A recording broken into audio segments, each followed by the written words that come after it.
Hi, everybody. Nick Blazier here, back with another interview, this time with Zdenya Ziska Masayuki Mochizuki, aka Mochi. Hi.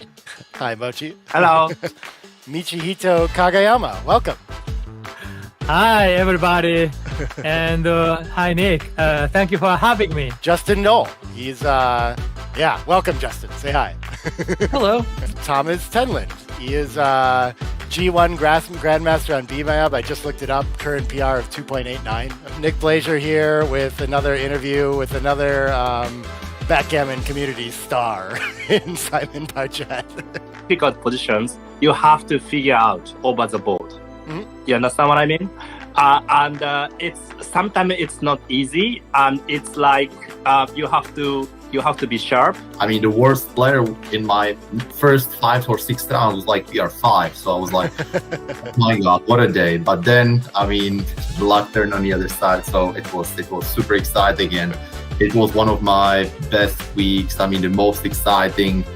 You really get to win, or the guy goes, but what if he hits me back? And I go, but what if he anchors? You know what I mean? Like the fear isn't getting hit back. The fear is him anchoring, you know? And Sanders said that in an interview. And I go, I've been telling people this in lessons for years. I'm like, if he anchors on the 24 point, the guy might end up winning 20% of the games then and there. What changed? How did you figure out that it was a game worth playing and studying? Then, maybe I was 17 years old. I accidentally found a book at a bookstore, which is a backgammon strategy book. Hi, everybody. Nick Blazier here with another position analysis video. This one is about recube action against the three-way player. So trailing against that and how to find these aggressive cubes. It's something that I've covered in my book. Hey, everybody. Nick Blazier back here, getting ready to stream the Undefeated Finals of the RAC London Open 2023. I should have Julian Fetterlein joining me on commentary whenever he gets ready here. I think we were planning on starting 30 minutes later. So he'll probably join maybe like later on in the day, but he's planning on being on with me all day. We've got, hopefully they'll switch because my graphics do not match where they are right now. But that's Len Brown on the left there, taking on George Jacobs. Both people we've seen on stream already, strong players. Probably familiar names all to the RAC London Club and things like this. But yeah, pretty excited for this matchup. We can do like a little bit of bracket leaderboarding here too before we get started and see what their path was there. Let's hop over here, bring the brackets up. And yeah, so we can see if we go back all the way to the first round, George Jacobs has made his way through Ken Gibson, Malcolm Robertson, Casper Voss. Who else did we see? Nick Sandquist. I think we saw him take out Romulo Mudu in the round before this to take it on to Len. And we also saw Len defeat Engin Ongel in that last round, but he passed through Simon Shamash there and Tim Line, a name that I know for sure. And who else do we have here? Also took out Radu Chortan we saw play in the Super Jackpot in an exciting match against Catalin Bukur. Yeah. And who else did he have to get through here? Paul Moulton, yeah. So it's been, I think, 5 matches to get where they are. The 6th one is the Undefeated Finals here. And the winner of this will go on to play whoever wins out in the Fighters Bracket. We may have some Fighters Bracket finals to watch today, too. I'm not sure. Let's see where we are from over here. Looks like toward the end there, we have Chris Bray and Radu. Okay, that should be an exciting match. Will Cockerell, I think, is advanced maybe already. Maybe we're waiting on matches here. But, of course, this will go to C17. Where is this? Somewhere. Whoever loses this match is going to advance, like, onto the Fighters Bracket finals, too. But let's get back to the player cam here. See if they're going to switch around. Maybe I hope they're actually going to switch the graphics for me, too, before we get started. But we told them that they could get started at 4:30 sharp, which is 1 minute from now. So we might get going in any second here.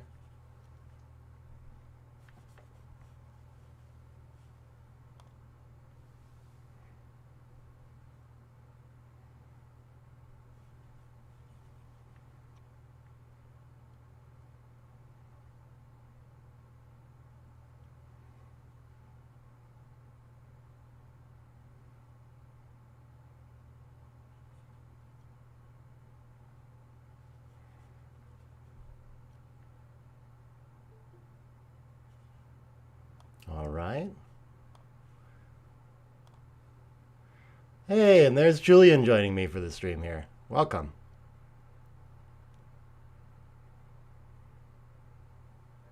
Hey, how you doing? How you doing? I'm doing great. I'm doing great. Trying to get the players started here. Yeah, so it looks like they sat on opposite sides of the board from the stream there. Are they going to switch for us? I hope so. But we're about to get started with, right now the graphics don't match where they're sitting. But we have Len Brown and George Jacobs about to play the undefeated finals of the main bracket here.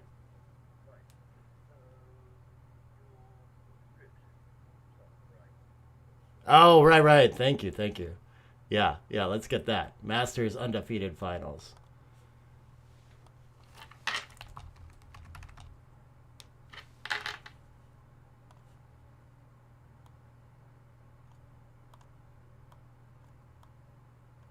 All kinds of setup to do here.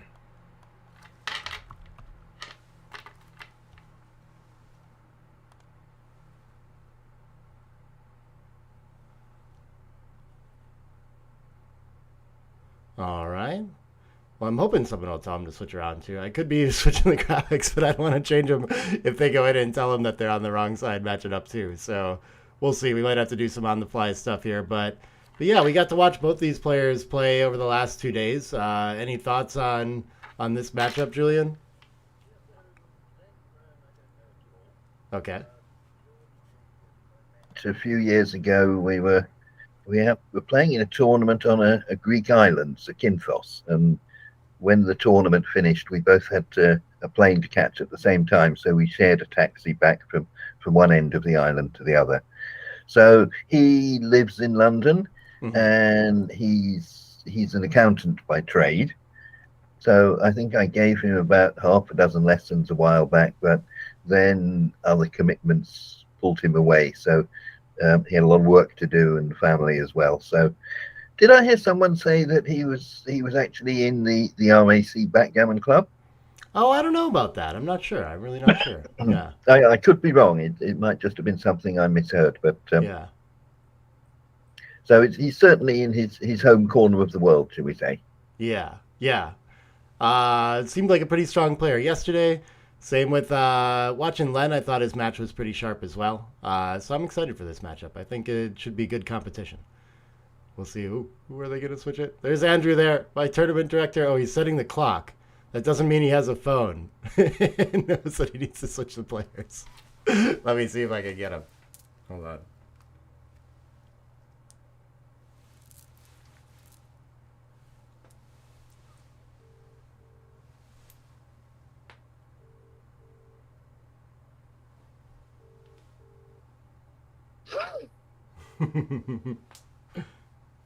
I can see him on screen anyway.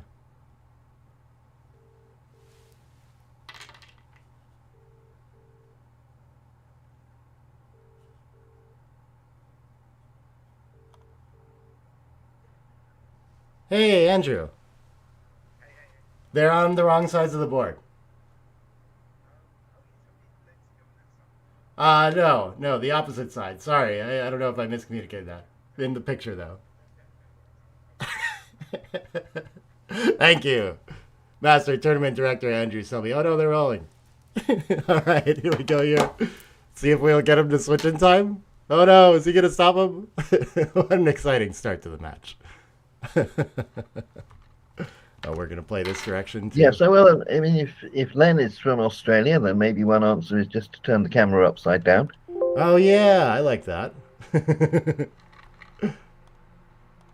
Right, so I can follow the board, but if you can give me the full screen facility when it's convenient, that would be good. Oh, perfect. You got him to switch. Yes. Okay, we're good to go. 5, 3, right, 6. So we're still trying to see who is which. And so when you guys watch this afterwards, George and Len, thank you so much for switching. The sequence, I think, was quite straightforward, wasn't it? That it was 5-3-6-5. Yep. And they're going to go 5-3 made the 3 point. Do it the other way. Perfect. Okay. And now it's White's turn. Yes. Yes. Oh, I should actually, if they're going to switch it like this, then I need to do it the other way. 3-5, yeah. And 6-5 runs. And whites roll. Bunch of excitement for the beginning of the match. Yeah, and they both played perfectly so far. Right. Very well done. There we go. Thank you, guys. So 3-3 is a great shot. Just how to make the best of it. So I think I'd start by making the 5-point and then decide whether we want the 10 or the 21. Interesting. I really want to unstack so bad, and I want an anchor to control the outfield when he unstacks. So these are so difficult for me. Yeah, all very close. Okay. So 21 and 5. Okay, so 6-1 is clear. So now really the battle is whether black can get his last back checker out safely. Yeah, we're in another one of these games where when he's outboarded, it's going to be a one-way game plan basically for white, where he can play like attacking and priming game plans, but white has the anchor, so no such available for black. Yeah, so I liked his play there. Does that look like another double 3? Yeah, so this is 100% clear. Then we can escape and hit, and the last awkward 3 we have to come down with. Yeah, a little bit better to just park a spare on the 5 and not be hit by that, but yeah, great shot for sure. Ace deuce. We can slot a new point and stay in for maximum contact. This looks good to me. Yep. So I think entering on the 24 is the bit that's clear. So we maximize the zone of contact, make it as hard as possible for black to come home. 2-1. Well, we can't clean them both up. So maybe... Well, it's so interesting. I'd rather have my opponent come off the anchor to hit, so maybe that's the one to leave there. Yeah, but there's a counter argument to say that one was closest to home, so it costs us more when it gets hit. Okay. I can't get XG to do what I want here.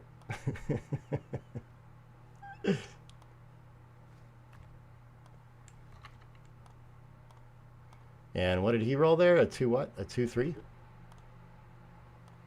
Yeah, I missed it, I'm afraid. Hit and cover, it looks like. Yep, there we go. I'm caught up. Every now and then the machine's a little strange. Yeah, a little bit better to make the 10 was. Oh, sorry, I got distracted there. 4-2. We can't hit the blot. Black's making a bid for freedom still. I think if we had room, maybe we'd want to come in deeper for more contact, but I don't think there's space in the position, so I like his play here. Yeah, I like getting the spare on the anchor, so if we do get the opportunity to hit, we can still keep the 21 point. Yeah. I mean, that guy we can spring into the outfield if we have an opportunity to. This roll's still just trying to hop on home somehow. Yeah, this is tough. I'm not sure if I like this or just 13-7. So this is 2 blots and less shots, I guess. So it's 2 7s, 10s. Yeah. I think I found that because it's closer to home, and the indirects in the outfield aren't so bad with the blotting board. So it seemed kind of clear to me. Yes. Yeah. So like you say, minimizing directs sounds like the right plan. Yeah, this is interesting. This is an opportunity to step up 21-20. I was thinking about whether or not we need to make the 20 point there, but might just reduce contact like we talked about in this position. I think blocking point is called for here. Yeah, so again, he can't play safe. So now it's 6-1, 6-4. The shots are much less now. And really wanted to mobilize that checker on the 21, but just can't do it. Maybe it's not so bad to be hit with an ace here and we can just play 13-7 or something like this. Yeah, it sounds like it's a good idea to keep some pressure on the midpoint for the moment. We're so far behind in the race. Racing is not an option. But giving him the freedom to break the midpoint how he likes might well not be right. Right. It was very close, but yeah. Okay. 27 pip lead. George has to pause and think about whether or not he has a cube. Still has no points in board, though, and a lot of contact against a pretty strong board. It feels to me, maybe there's market loss in making the 5, but there's still work to do, I think. So I'm still thinking take for Len. I don't mind this double. That it's kind of inching home. So it's, like you say, it's not that you're going to have a massive market loss no matter what you get, but there's a fair chance you can just bring it home without leaving any shots. Yeah. Right, so good take by Len for sure. And if he makes the 5 point on this roll, I think the gammons go up by quite a bit. So maybe that's the biggest threat. 4-2 can just bring 2 down. Beautiful. Having the 11 when you're trying to make the 5 is always very strong. 5-2 still can't get a back checker moving, but not cracking the position yet. Getting close though. Needs a 6 out soon. Yeah, 5-2 I think is ready to just give up the point. Yeah, you just got to play safe. It's not a good roll, but maybe something better will come along next time. Yeah, still struggling to develop those stacks into any sort of board point to help bring this home against that goalkeeper and anchor structure. Ooh, 4s is too fast. I think we can barely fit it if we step up 24-20. Can we afford that? I think not. Wow. So what do we do then? We just have to start trashing our board.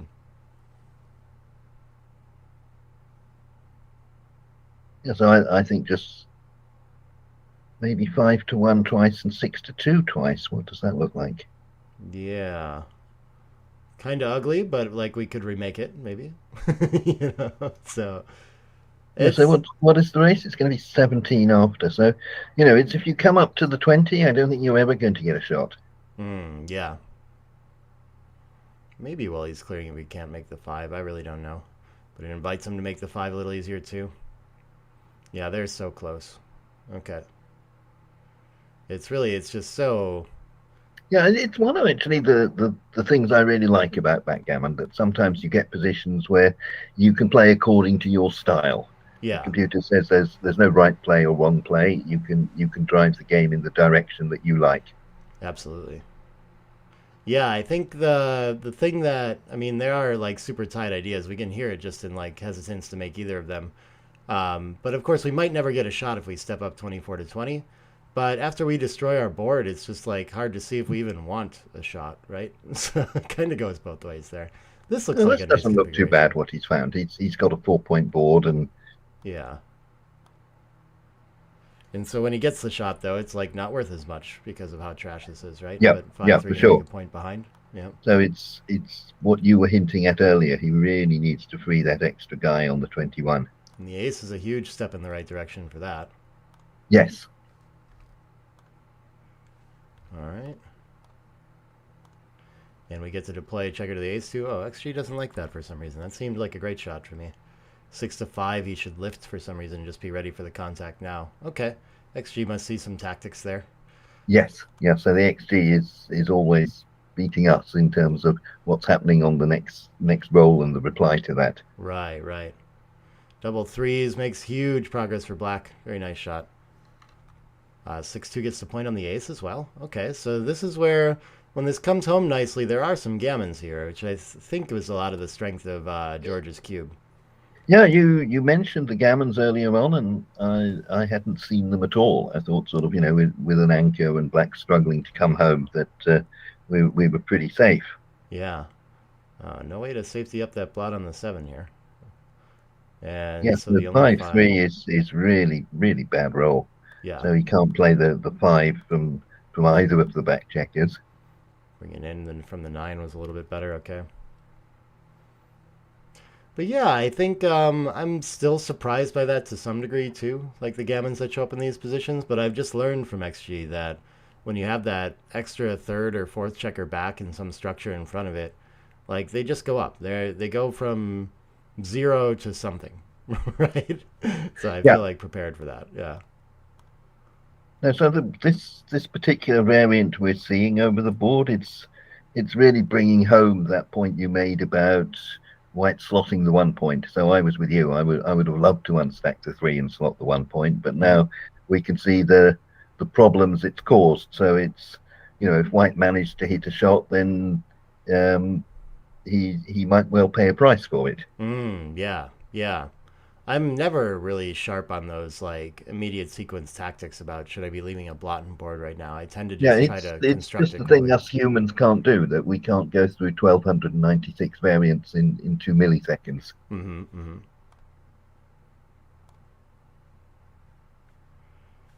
have going here?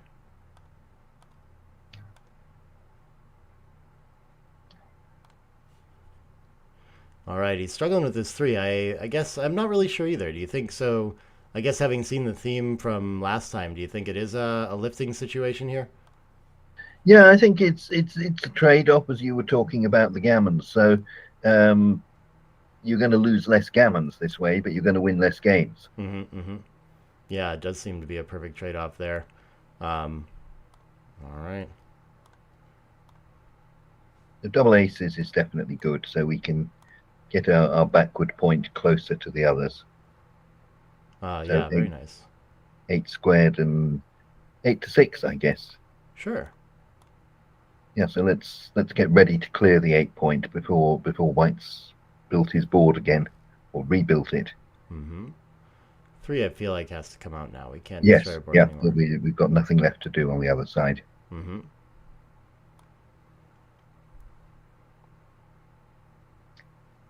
Confirmation that George is a member of the RAC. Okay. Ace 5 is going to help him clear now with that blot outside. Yep, so we should have 6 shots usually in these. 2, 5, 2, 3, 4, 3. That's not one of them. Double 4s is interesting. Yeah, so we make the 2 point, I think would be my starting point. Yeah, clearing it entirely would be nice. So I guess we have to safety and not leave the fly shot. But the Yep. distribution's pretty stiff, and we haven't taken any checkers off this way. I guess it makes the most sense. 4-3 hops out. That's going to save a lot of gammons, at least for White. Not a bad roll. Yes, that at least he's moving around.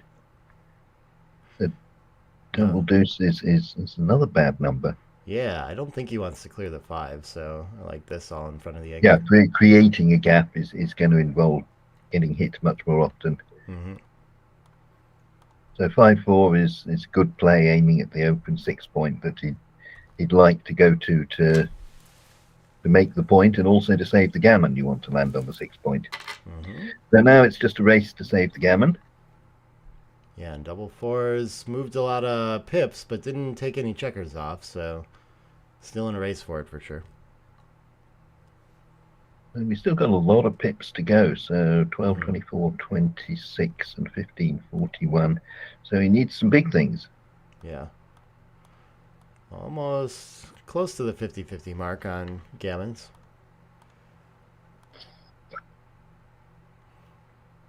Can you do here? 6 is nice, but only one crossover. Yeah, so he's cunningly keeping a checker on the 18, so he's got the 12s will work perfectly for him. So that gives him, the opportunity to use double 3, double 4, double 6 without any wastage. Yeah.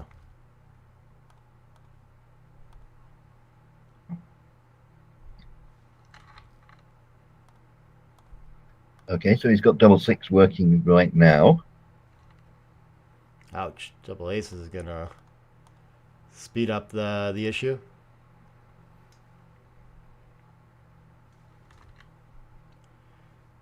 Let's have 2 magic. 5-1, I think you just bring it in, and that gives you double 4, which I think is the best you can achieve here. Yeah. Looks that way to me too. We always have 12 pips outside, so. That does not get double 4s.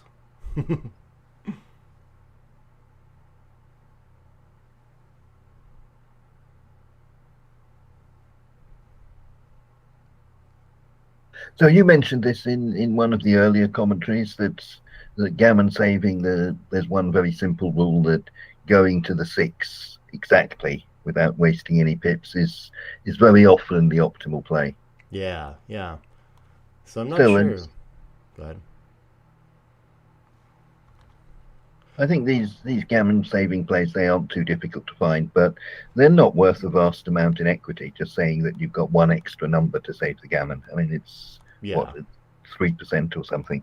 Exactly. So this one was like 24 in equity or something like that. We lose a gammon 2.3% of the time more, which I guess is relevant, But yeah, not huge. No, and I mean, some of the time that black's going to win the gammon before you get to roll. Right. Yeah. So it's only 5/6 of the difference that you would get if you knew you were on roll. Yeah, definitely. So yeah, it's nothing to worry about unless you roll double 4.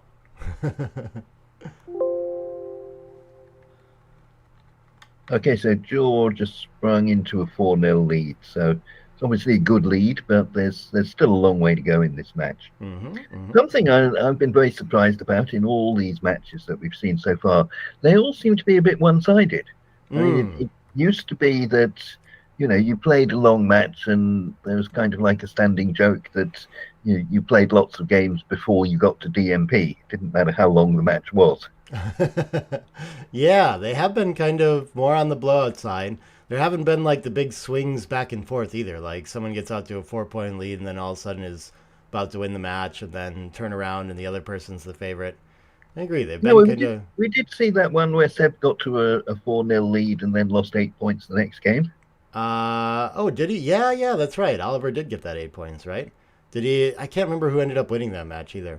That might have been... Yeah, I think Seb just won all the remaining games after that. Oh, okay. That's a good way to do it. Okay, so this looks like a good play. We've talked about this before. This decoy diversion play where you stop your opponent making an inner board point. Yeah, maybe the ace isn't so good with it though. So my first instinct was 13-8, but yeah. And I think on reflection, I like your play, but the computer doesn't. Yeah, that is the right idea, though. The distraction trumps it by a little bit. Okay. Very neat. Finds the best of it. Good stuff from Len, like always. So yeah, we get our distraction goal. Now our opponent has to come hit us instead of making the 4-point. Yeah, I'm not even sure this is right. I think it's right, but wow. The hits are very costly. Yeah. I would have assumed as well, but you're right that we have to tighten up against that perfect 4' from the 8 to 5-point there. When your opponent's got a 4', getting sent back behind it is much more costly than we're used to in the starting position. Yeah, and so we're so used to that starting position theme that we hit with the 4-2 instead of making the point when they come out to the bar almost always. No, I mean the 3-1 is opening 3-1 is very clear. You make the 5 rather than hit. I think in most variants, but the 4-2 is very, very close. So it's you can get pushed the other way, just on the score. Right. So double and pass. That looks like a good decision. Interesting. Yeah. Still a little bit takeable, but gammon threats are scary. Sure. Protect the match lead seems fine. Yeah, I actually thought I remembered it being more clear for some reason. Probably just the same reasons we talk about where we just know that the 4-2 hitting is correct, so it seems like it must be like a mile by a mile. Yeah. But yeah, the one that I remember is that after the 6-4 split, then the 3-1 should hit on the 8-point. And it's very marginal there. Right, yeah. No, so my simplistic view was that I saw those numbers and I thought, well, making the 5-point with the 3-1 is never wrong by a big amount. Right, exactly. So rather than get involved in worrying about the detail, I just found making the 5-point was going to be good enough for me and my PR. Yeah. I think the way I approached it was like, if occasionally hitting with the 3-1 is good, then we always hit with the 4-2. Yes, yeah. No, that's also a very logical way to look at it. Okay, so it's just a 1-3, so he's got to come in. He's got to split here. I think so, too. I like your play, because we're ahead in the race slightly. Well, checker's back anyway. It feels dangerous, usually but this it's only in the zone. I'm kind of familiar with when you get attacked with a double 3, you're right to split with the 3. And here he's even sent another black checker back, so the blitzing threat is smaller than usual. Yeah, the priming threat very real though. Yeah, so it's imperative to do it now. So the problem is if you wait a turn, then black brings down 2 builders. Suddenly he's got 10 in the zone and it's too dangerous to split. So this is probably your last opportunity to split. Yeah, I love that. That was a nice find. Spotted it very quickly.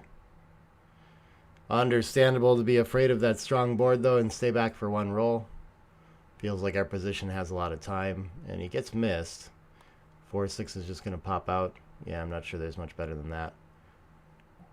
And double 5s, now we're getting fast. I think this is going to put... So now No, it's imperative black not to split. So Yeah. one of the things I teach people in the very first lesson I give them is that when your opponent rolls a double 5, you never split. Mm-hmm.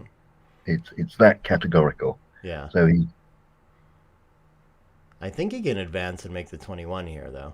I guess he could just make the bar point as well, and his opponent's so out of time that maybe there's no urgency. I'd make the bar, frankly. I'll see there's quite an even different play. So this is definitely wrong. So this is breaking the anchor and allowing white to attack. So suddenly white's 5s that were terrible are now being very useful for him. Yeah. So it gives him hit and split opportunities he didn't have. Mm-hmm. So I didn't like that play at all. Kind of betwixt and between making the 21 or the bar, as you said. Yeah, totally agree. Okay, but he survived it, ends up with the ace point again, hits back. So after that scare, I think black's actually firmly in control now. So there's a 2-6 again, so that's twice he's managed to hit that checker on the 8 point, or 3 times even. 1-6, no return fire this time. 3 checkers on the 24 is illegal, so probably we just come out to the 18. Yeah, so the alternative would be to slot the 4, but yeah, I think going out to the 18, we still have a stronger board. We should maybe not relish the contact, but be pleased that there is some contact. Yeah, they're both very close. Slotting the 4 is nice. We want to make that point. We don't mind being sent back so bad. 6-3 is probably going to send another checker back just because it helps us escape. Yes, right. Okay, so we hit from the back. Yes, so we don't hit on the 7. So I guess the alternative is just to save the guy on the 17 and play 17-8. Looks very happy with your play. Stacky though, yeah, right. Yeah. So we're escaping with tempo. Mm-hmm. I'm not even really sure we want to time our opponent up like this. You know, it's not a back game really, but it feels like more checkers back can almost be helpful in a way. In this kind of game. I think he's right to think here. Trailing in the match too, yeah. Yeah, so I would have been tempted there. And computer's staying on the fence. Yeah. I think we get to make the bar point now. Beautiful shot. He doesn't want to actually make it. I guess we don't really have a priming position. So maybe he's right to not introduce like that many more blots. Yeah, he's thinking, I think, about aiming at making the 4 and 5. That's his plan. Yeah, I like that actually. Now that I see it.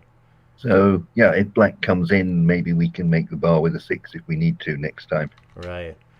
Enters 2, all kinds of threats. Lots of blots. Still in the center, but he must be doubling this soon for sure. Yeah, this one feels like it. Okay. Yeah, he certainly improved on the last sequence, but not a massive amount.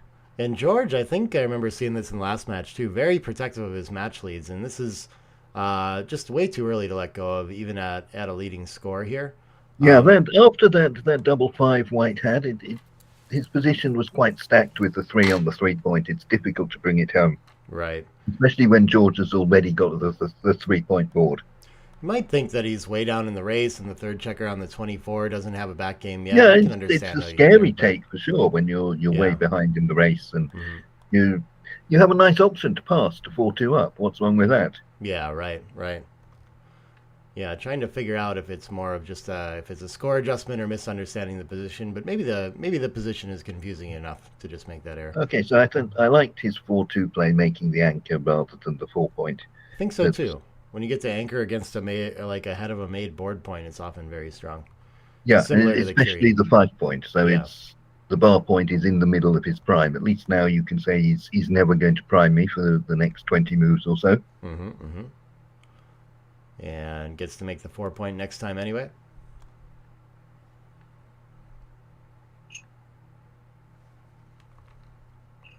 Five 3 hits in the outfield. Small advantage for white now in this position, I think.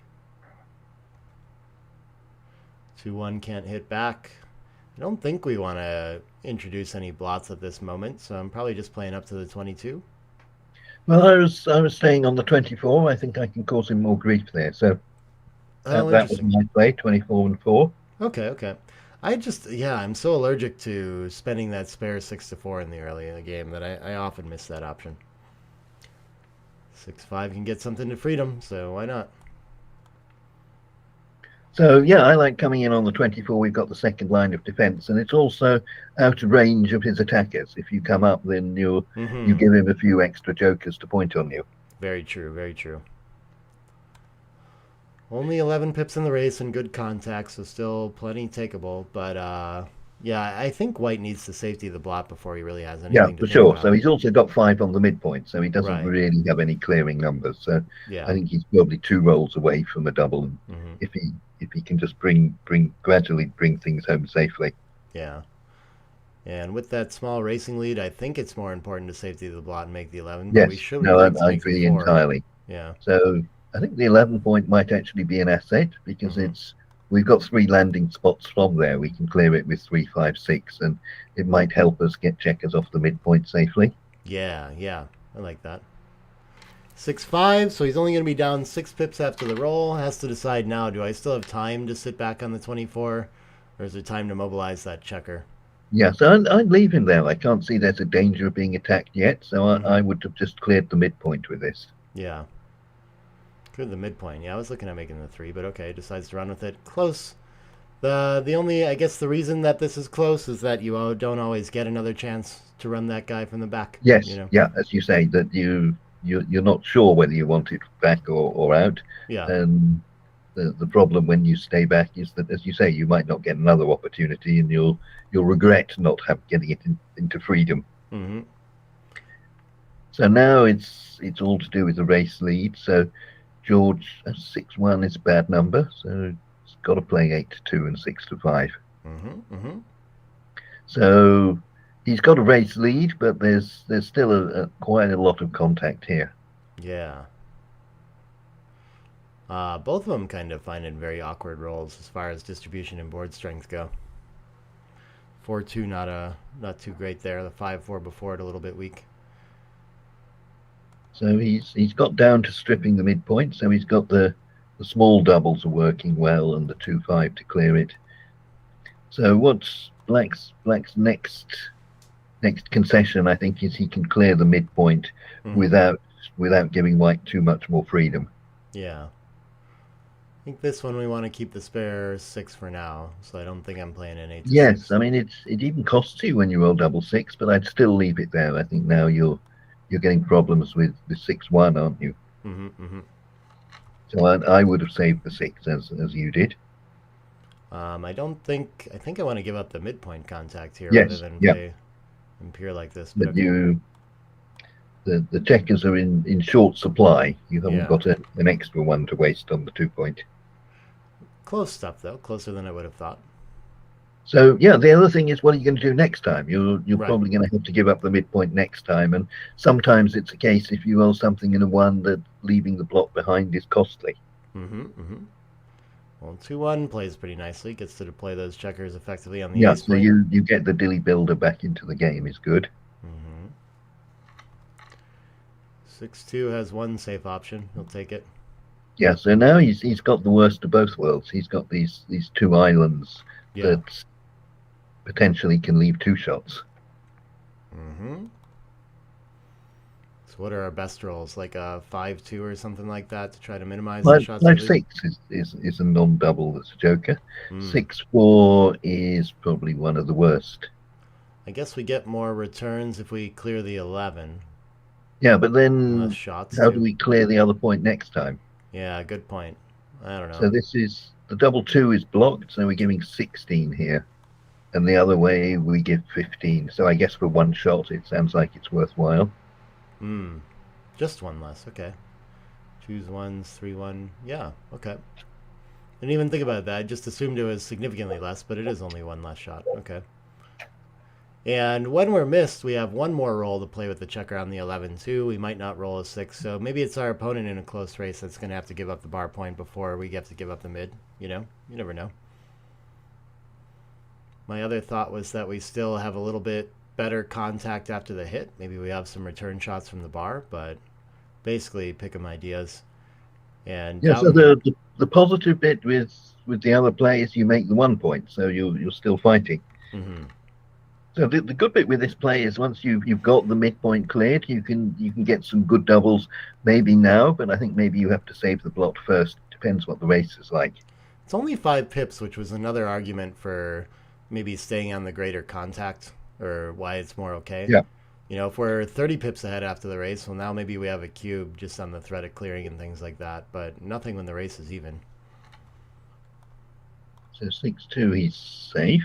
Mm-hmm. So black maybe has to play one checker from his bar point if he rolls a big number.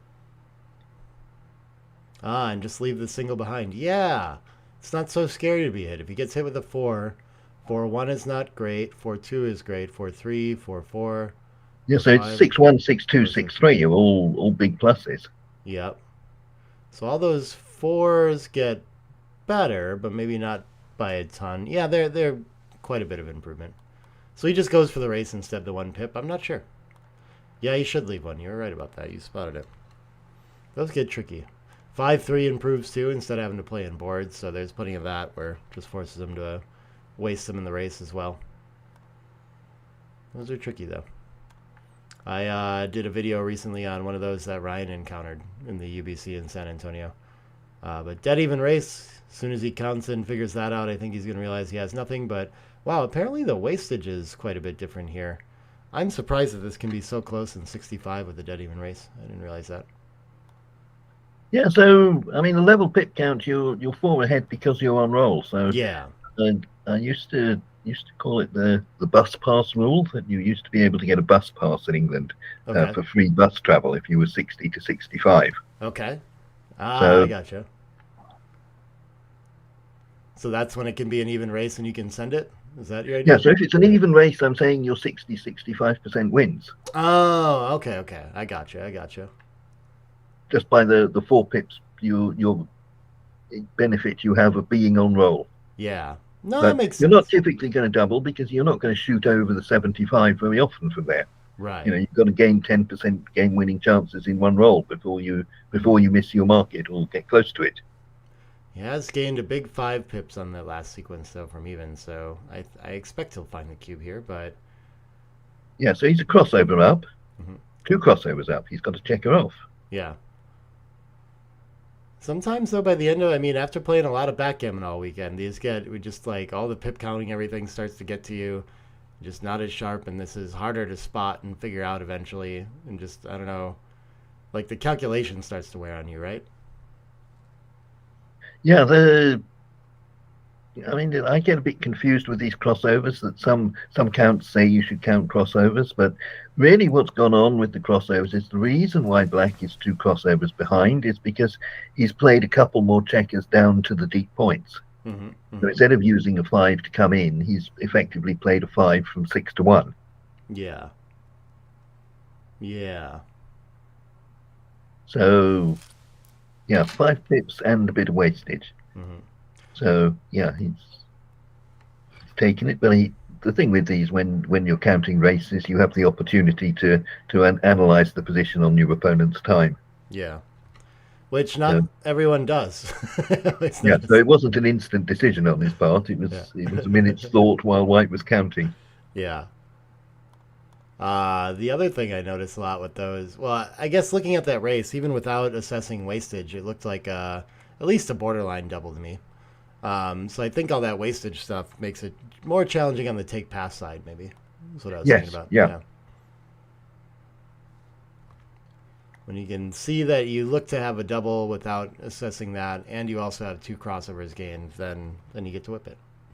Yeah, so it's a good point. Effectively as white, if you were in a hurry, you double it and leave the decision to your opponent. But with these time limits, you don't want to do anything crazy. Yeah. You don't want to make a decision and then discover that there's an extra checker stacked on the 6 point you missed. Very true. Oh, finds a clever distribution 3 there. I like that.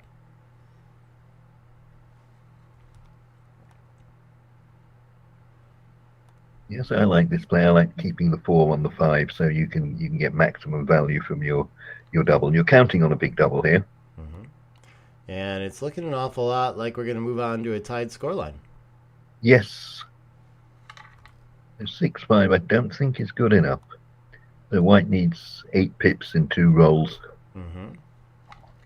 That'll do it. There we go. Simple 9-point match. Down to a 9-point match.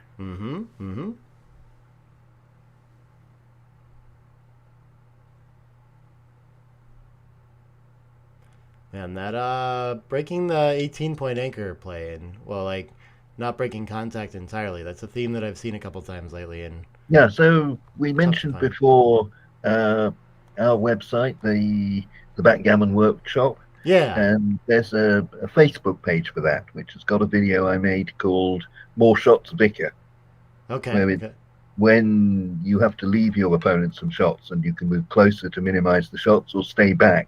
Yeah. So you get hit more often, but you hold him up more often as well. Yeah. So that was the idea here, that by staying back on the 18, we made delayed white. So not so much that we're worried about hitting him or him hitting us, but just if he doesn't get a perfect number, he's got to waste pips playing inboard.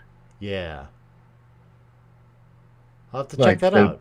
bgws.co.uk, right? I know it's in the description of the video. So that's our site, yes. So I was talking about the Facebook page is where you can get the videos. Oh, okay. You have a Backgammon Workshop Facebook page. That's Backgammon Workshop. Got it. So check that out. I can share that in the description too if I find it. And we're in a battle of weak, deep tempo hits, apparently. Is that correct? Yes, I'm not sure I find either of these, but yeah. I missed the start of this game, but it certainly looks like it seems to have been pretty random that both players have rolled badly, I think is the way to describe it to get in this mess. Yeah. 4-2 gets to make an anchor for sure. Yeah. I guess there's some question about which. I wouldn't be averse to making the 2-point anchor, but there's no good form anywhere else, so there's no reason why you don't take the better anchor. Yeah. Well, we could hit on the deuce again. What do you? It's the theme, right? I would take the better anchor as well. All right, starting to make some structure naturally here.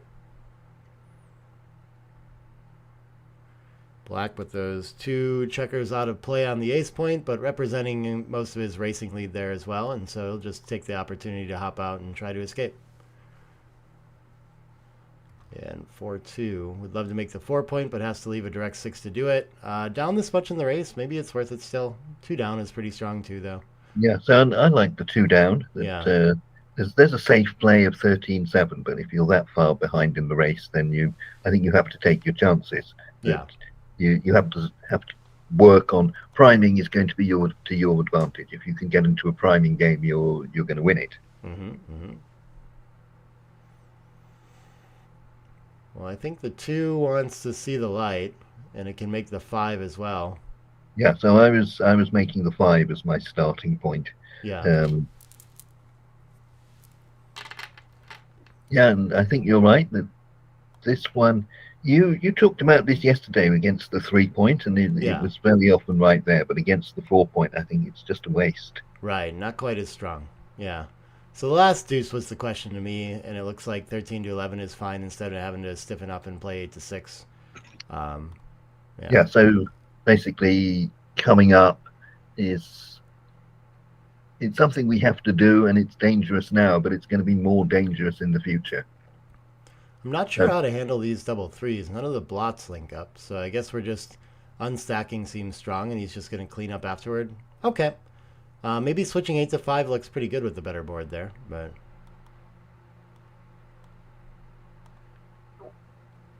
And what did we find there? 3-1. Oh, that's a beautiful shot. Perfect 5 prime in front. 3-2. Can't afford against this strong of a board to switch on to the 5-point from here, so he's just trying to keep his opponent primed for now. I expect stacking up is better than 8-6, but I'm not sure. Both pretty limited on builders. Yeah, I don't have any strong feeling on this. Wow, we should just make the 5 anyway. Okay. It's a hard one to find. 3-1. Yeah, so Black was definitely right to make the 5-point last turn, but he's got himself in a TMP position where he's got 7 points and nothing to move. Yeah, and with this strict midpoint, this is a nice find maybe. I don't like that play. No? Okay. I think he's overrating this 5 prime against the 4-point anchor. Yeah. I would have kept the midpoint and broken one of the points, maybe the 8-point. That was my first instinct too, but then I noticed that, our opponent's going to have to give up outfield control as well, and I didn't mind it quite as much. But yeah, bots with you. That we should just... the bot had a different idea, as you said, that we could use the 3 to come up and try and pretend it's a good roll, the 3-1. Yeah. Okay, so double aces. Now this is big choice. This is difficult. So we can have big prime or big hit. Yeah. Is there any... I couldn't see any duplication. No. So I suppose this makes a lot of sense. We've got lots of numbers to fill those gaps next time, haven't we? Yeah. And we risk being hit and sent another checker behind the 5 prime is kind of a problem too. So But there goes the 5 prime. yeah, so it was only 5-4 hit, funnily enough, isn't it? Oh, yeah, yeah. Not a lot of returns from the bar with that 3-point mate either. Good catch.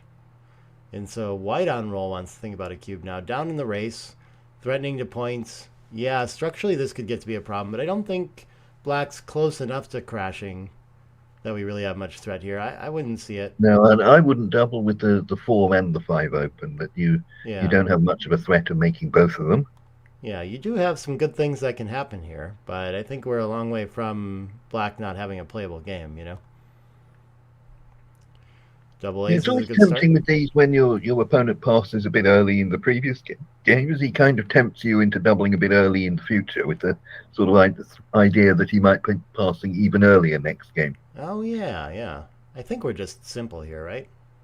Clean up Yeah, and so make the double point. aces can do something weird. He wants to think about an attacking play, okay. And So if I you send the like cube his idea of sometimes, thinking about it. yeah. I guess if you're sending the cube, you're thinking maybe you were planning on doing something bigger. Yeah. Could be incentive So to do that. initially, I would think we just make the 5-point and see what Yes. that looks like. Yeah. That's my default play, unless I can find anything fancy. Yeah, but he sees the problem He's with his definitely cube right after to this. look at other things. This can't be like a particularly bad roll, but we can see even after like we getting to make the 5-point and all these things, well, we're really afraid of our opponent rolling a deuce to anchor or just a 6 to escape. So yeah, kind of showing the weakness of the position. So this I think is going to be a blunder. I think you have to make the Yeah. 5-point. Then, I mean, black's got 2 good rolls. Then he can escape a checker or we can anchor. But both of them, he's slightly worse. Yeah. I mean, I think the danger here is you've taken a good roll and done absolutely nothing with it. Okay, so there's his single hitting number he's found. Mm-hmm.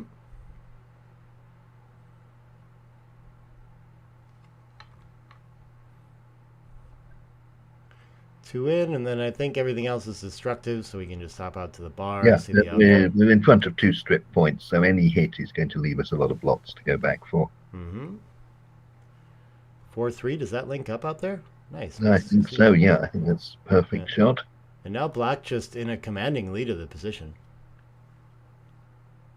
Like, might have a cube coming up himself here.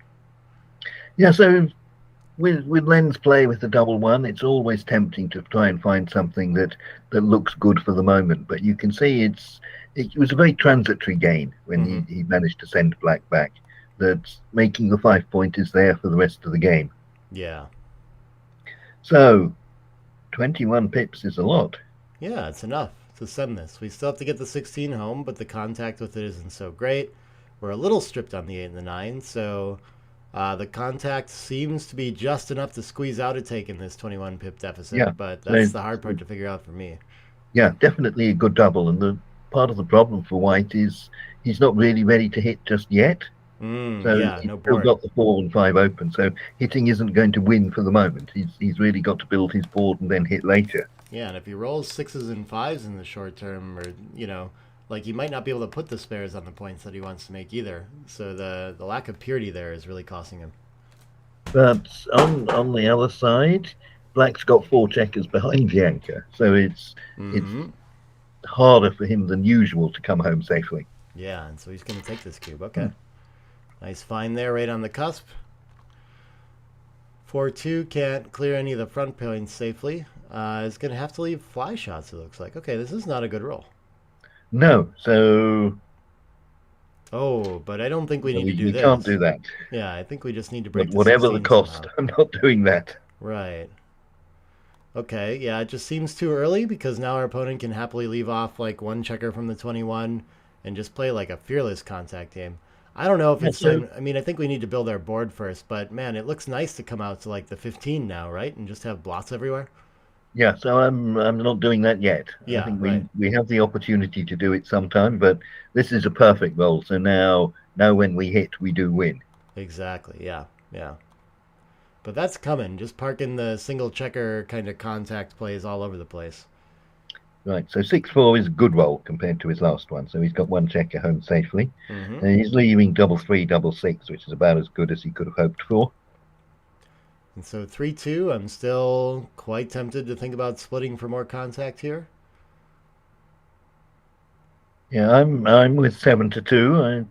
I've got a bit more faith in us getting a shot late on in this position. I think it's very hard for Black to clear it safely, even when he gets home. Gotcha. So he plays both in from the 8. We shall see. Or there's the race. Okay, that's another way to do it. Still down a little bit, but nothing else to be done. Yeah, but there's 4 pips wasted on the 1 point, so I think George's advantage is he's on roll. Yeah, so maybe we're going to see an 8 cube in this game now, too.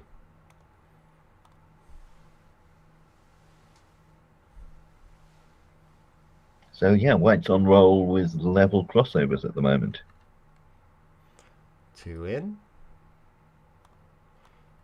Yeah, so this looks like a beautiful bear off for White. He's near perfect, whereas Black looks like that there's been a drunken man moving his checkers for a while. And you're right, White is slight favorite and sizable equity favorite holding the cube here too.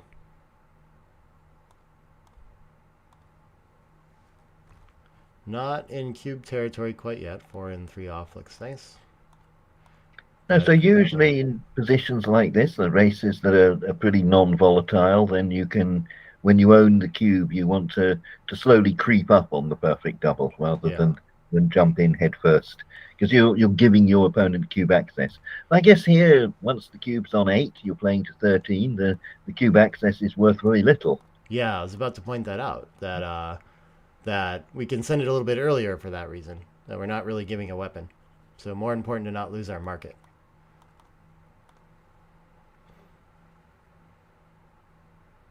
Ooh, double 5s is going to delay that idea.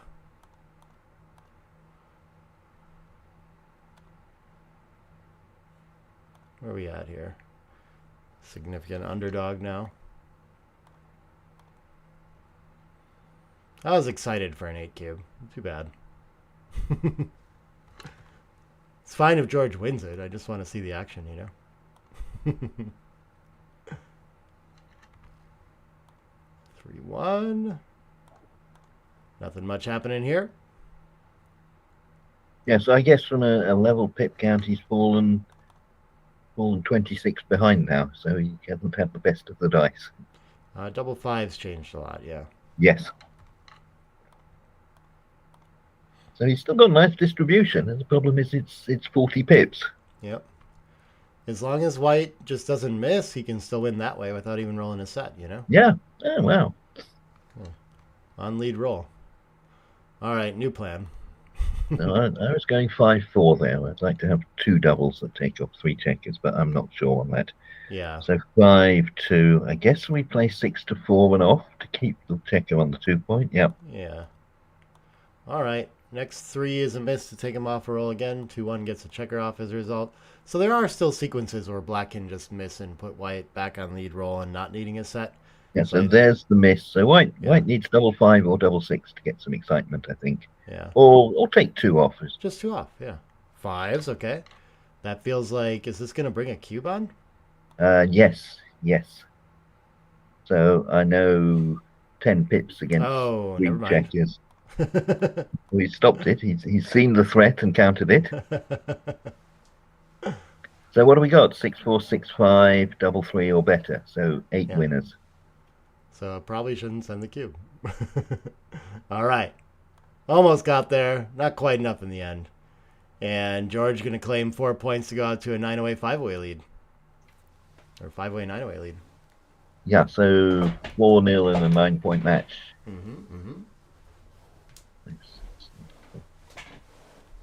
I can see in the camera there's someone wandering around there. Yeah, chatting with the players a little bit.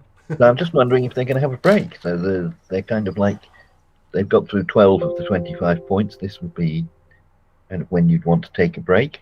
Yeah. Looks like they're going to take a so swallow. He's taking there. off his headphones. Right. Yes. Yeah, yeah. He's going to see the coach. The coach is going to tell him where he's been going wrong and what to change in strategy.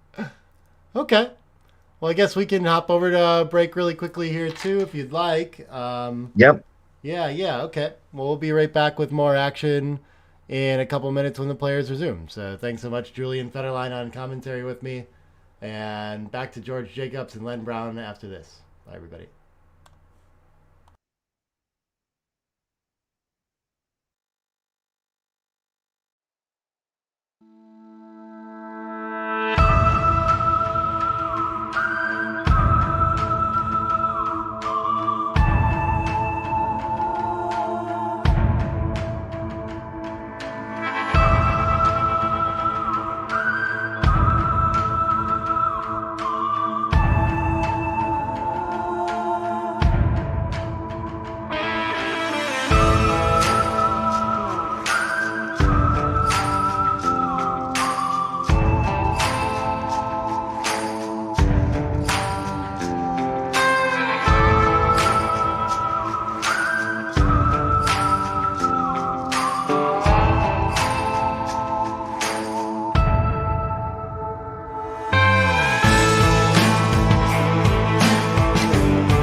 Hi, everybody. Nick Blazer here, back with another interview, this time with Zdeněk Ziska, Masayuki Mochizuki, a.k.a. Mochi. Hi. Hi, Mochi. Hello. Michihito Kagayama. Welcome. Hi, everybody. And hi, Nick. Thank you for having me. Justin Knoll. He's, welcome, Justin. Say hi. Hello. Thomas Tenland. He is G1 Grandmaster on BMAB. I just looked it up. Current PR of 2.89. Nick Blazer here with another interview with another backgammon community star in Simon Paget. Difficult positions you have to figure out over the board. Mm-hmm. You understand what I mean?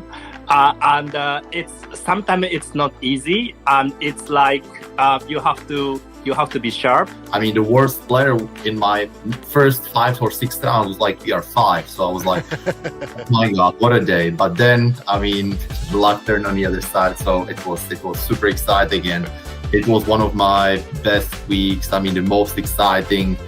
You really get to win, or the guy goes, but what if he hits me back? And I go, but what if he anchors? You know what I mean? Like the fear isn't getting hit back. The fear is him anchoring, you know? And Sanders said, all right, it looks like the players are coming back to the board here. We'll cut that little intro to my channel out. Check those videos out and subscribe to the channel if you like all that stuff, though. Please, I appreciate y'all. But yeah, looking like we're going to get right back into the action here. I've got Julian Fetterlein on commentary with me. Switch back. So I'm just in the middle of making a coffee, so I might be Might be 2 minutes delay before I get back to you. Okay, quite all right. I had my kettle blew up this morning, so I'm cooking a pan of water, which I haven't done for a while. Well, I will keep everyone company as long as you're making the coffee. I got to get to that after this match, too.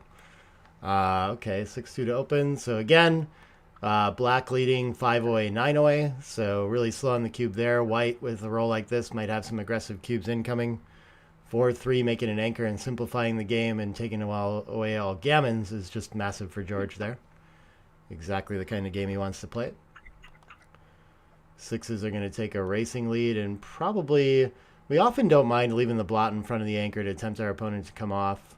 But I think this is a little different when we have the racing lead and just want to consolidate and come home. So I like this play to play behind. But yeah, we can see it's still... That theme still works. Just leave it there and see if our opponent really wants to leave with the weaker board. All right, 12 pip lead.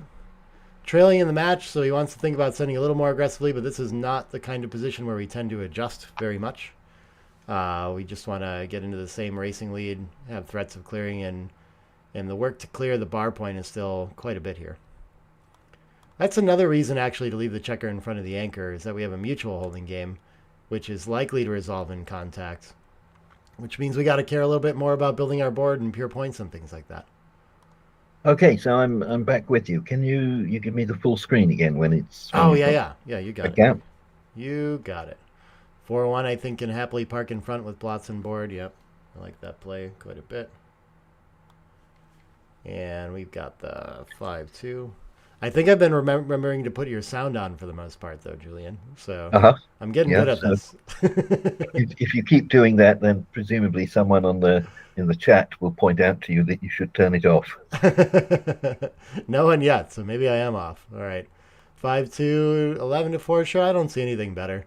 Annoying that we can't make a point, but we're just going to keep starting the ones that we want. And so 14 pip lead. But these mutual holding games, when we both have anchors like this, like there's just no... Yeah, it's difficult to get off the 18 point, and if you do, then it's not as though you've won the game anyway. Yes, we can see it's only 60-40, which at the score is actually getting closer to a reasonable cube than I would have thought. But yeah, just no real market loss here, so I think fairly easy to find the roll here. Yeah, and the other thing is, if you look at the numbers, there's not many gammons for either side, aren't anyway. Right. You know, it's not the position that you want. So 3-1, he's got this idea he wants to get off the bar point, and clearly this is, if you're going to do that, this is a good time to do it. Yeah, I just feel like he's in a hurry in this position. I like this 13-9, but like, he wants to win it now with the cube or something like that or leaving, but it's just like mutual holding games are patient games. You just have to wait it out and let the position come to you. You can't go into it just with an idea of saying this is what I'm going to play irrespective of the position. Right. Interesting. I was considering how big of an option 16 and 5-4 would be. Yes, yeah. So it says it's not a disaster. No. Scary at the score, too. Maybe at normal scores it's actually closer, too. Wins 5 games and 6 gammons for 14, so 6 and 8. Yeah, it actually should come out on top at normal scores, I think, if I've got those numbers right. If I'm doing my math okay. Okay, so 4-2, so still 2 blots in black's board. Yeah, I think I would just make the deuce point here, and I'm not so worried about cleaning up the 9 still. Well, I was thinking of covering the 9. I thought that was a big plus. Oh, interesting. You want the blocking point here, even though we're ahead in the race. Yeah. Okay. Yeah, you've got the right idea. I would not find that, though. I'm not really... Yeah, not sure about that one. I guess we're not really giving up that much, and our opponent doesn't want to hit us from the mid anyway. No, so it's... by making the 9, you're in a way you're buying time. You're saying, well, okay, if I get squeezed and I need something to play, I can give that up conveniently. Mm-hmm. And maybe it's a nice landing spot when you're trying to lose contact. Yeah. Okay, so he's got the best of both worlds now. Yeah, getting to make the 9 later anyway is pretty nice. Still no real cubes that I'm seeing here with the difficulty in clearing that 18 point. Yeah, we're getting to an exciting part of the game. Mm-hmm. I used to call these a collapsing holding game. So, you have 10 moves where people shuffle the checkers around and nothing happens. And then suddenly you get to the exciting part of the movie where the shootout happens. Wow, this is an awful 5-4, too. He has to leave a shot unless he wants to clear the 6 point. Okay, so He can run one checker. He can run both of them like this. Yeah. And I'd kind of be tempted to get one to safety if we're going that way. Sure. So when we come out with 2 to there, it's going to give up 6-3 and 6-4. So 18-9 is a play I would look at here, or 5. in the absence of any other good play. Yeah, it seems like 26 shots when he double falcons. Let's see what the bot likes there. Yeah, 18-9 looks a little bit better, but not too far off to play like this either. At least he forces his opponent off the anchor. But yeah, so I guess that must be 20 plus a few extra, probably less shots still. Just to get one checker all the way to safety, but it's just so many. What did he miss here? He should just break the 8 instead of killing his board. And we've seen this. George a little bit too happy to play checkers and purely in board in these spots to try to save time. So he's got another 5-4, has he? Yeah, but this 5-4 is not as bad now that George has kind of destroyed his board. Like, this is way more comfortable. Right, yeah. Yeah, and so that's the issue there. 4-2 4-2 hits, is but it for sure? Yeah, it's a lot of cost. 11, 13 returns, aren't there? Not even a favorite after it. And this could, like, theoretically draw a cube anyway on the volatility. Yeah, misses a huge one there. So this is, like, the difficult part about making that play at the score, too, right? Okay, 5 has to come in, though. Not so good.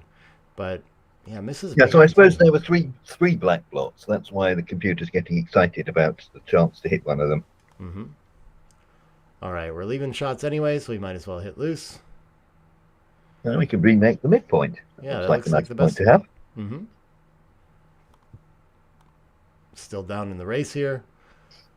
Yeah, so these positions where both players have strong boards, you've kind of got to worry a bit about how many blots you leave. Yeah.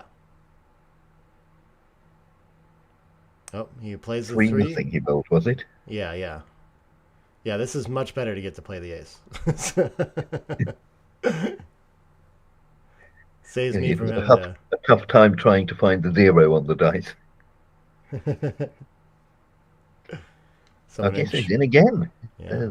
Both of them are doing well in terms of entering from the bar. They're going to get a good statistic there at the end of the match. Okay. So White's, now the smoke is cleared. White's ended up with one checker quite a way back, hasn't he? All right. So Black's got a lot of outfield control, but as you rightly said, the fact he's broken his board is that he's got a tough job building a prime here. Yeah. So what can we leave here? If we move that one on, we're leaving even 8. So 2-2, 4-4, 6-2, and this way we're just leaving 6-4. So that looks like a bit much better. Mm-hmm. Okay, so he's looking at 6-5 as saying that's my second best. I think maybe 4-4, 6 I could live with. Ooh, still missing cubes along the way at this trailing match score too. Just running and getting away with it is pretty clear market loss here, I guess. So now he's so now he's going to be too good. Yeah. Yeah, so that's usually when you realize you probably missed a cube, right? Yes. Well, 6-4 was a joker, wasn't it? I mean, yeah. It's the only hitting number. So 2-1. Now we can be speculative. We can play 8-6 and try and bring it home quickly. Yeah, I think while our opponent's on the bar is a nice time to do that. But yeah, so I think 8-6, 12-11 would be my play, and that's what the computer likes. Mm-hmm. Well, it's good to see the computer's wide awake this morning. People in the chat saying that they don't want you muted. You're fantastic on commentary. Yeah, I remember I had one of these where it was kind of like you leave a shot to get closer to home against Nac Ballard, and he rolled the shot and hit me, and Julie went on to win the game. Right. But the computer liked being brave. Yeah. I would have stepped into the justice. Oh, yeah, that's funny. Doesn't even reduce the shot by doing it. Yeah. Big oops there. I guess it contains better on 4-5, 4-6, you know. But here comes the cube. No more too good, he says. Yeah. So. But it was still too good. Still could play on for gammons there, technically. By a wide margin. There's still 30% of them there. I'm not sure I would have guessed that either. Wow. Okay. Yeah. Yeah, and you've got to count how many pips it needs Black to get home to get off the gammon and compare that to your pip count, and that'll give you an idea as to how often you're going to outroll him. I guess he did. Okay, so what did we do? We got 1 point out of that. So yeah. 8 away is always a nice point. Great to be a power of 2 away from winning. Mm-hmm. Doesn't often come up, but when it does, and suddenly you from nowhere you've won the match, then you get excited about it. Okay, so 6-5, double four. Double four is 16, so that's caught up an awful lot in the race. So 5-4 I've been running. It seems strange to put all of it on that one game plan when we could just play 2 down here. I think I'd probably rather tempt the anchor to try to leave. But yeah, you're right. Yeah, I mean, our advantage is we've got one checker out. His advantage is he's building a prime. Yeah, that's right. Yep. So we'll just run past it. Okay, nice find there.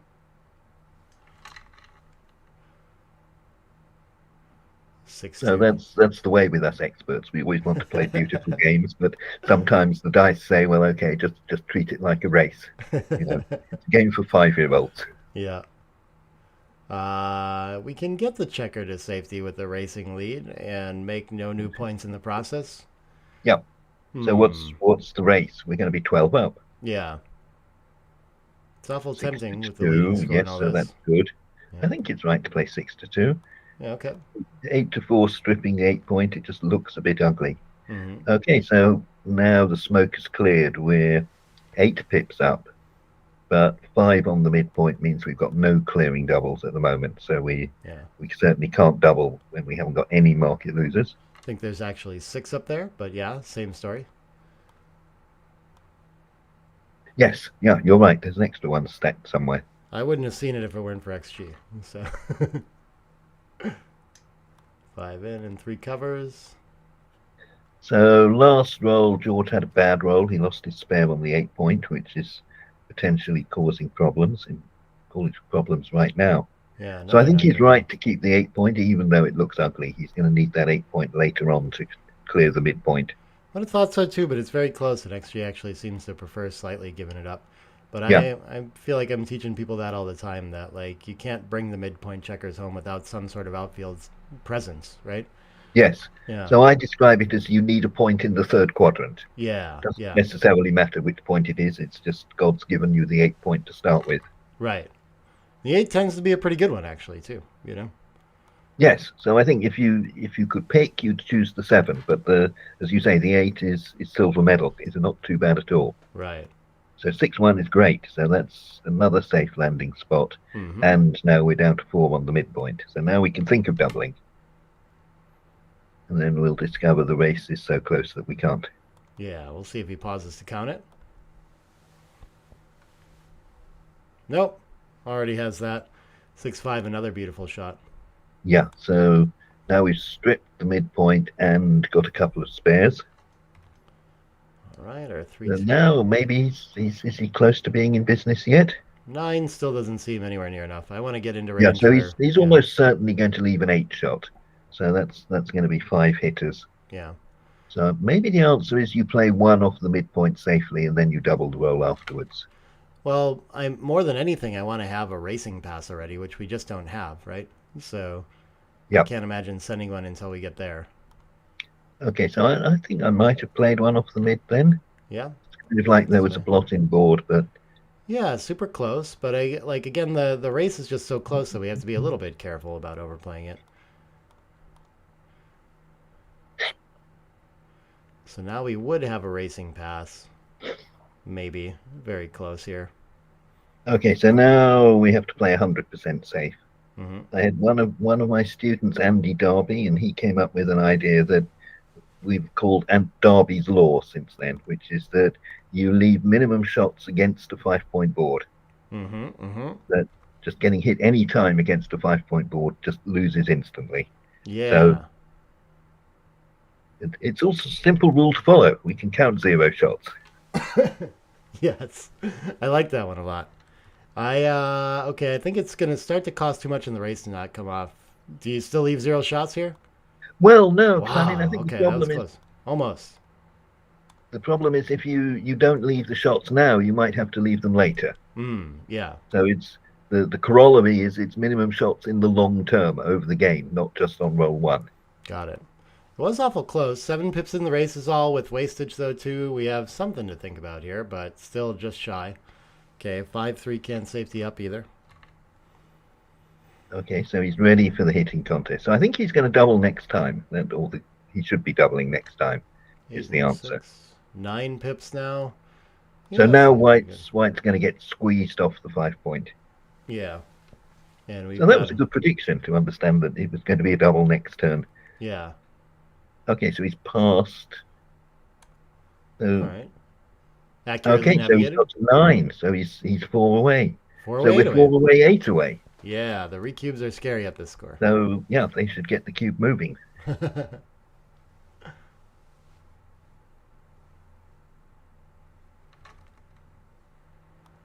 2-1 is going to slot to start. So, and I thought this 4 away, 8 away was going to be an exciting score, but when I investigated it, I discovered that all the decisions got to be 100% clear. That either you're so far ahead that your opponent's going to pass, or you're so far behind that your opponent's going to pass.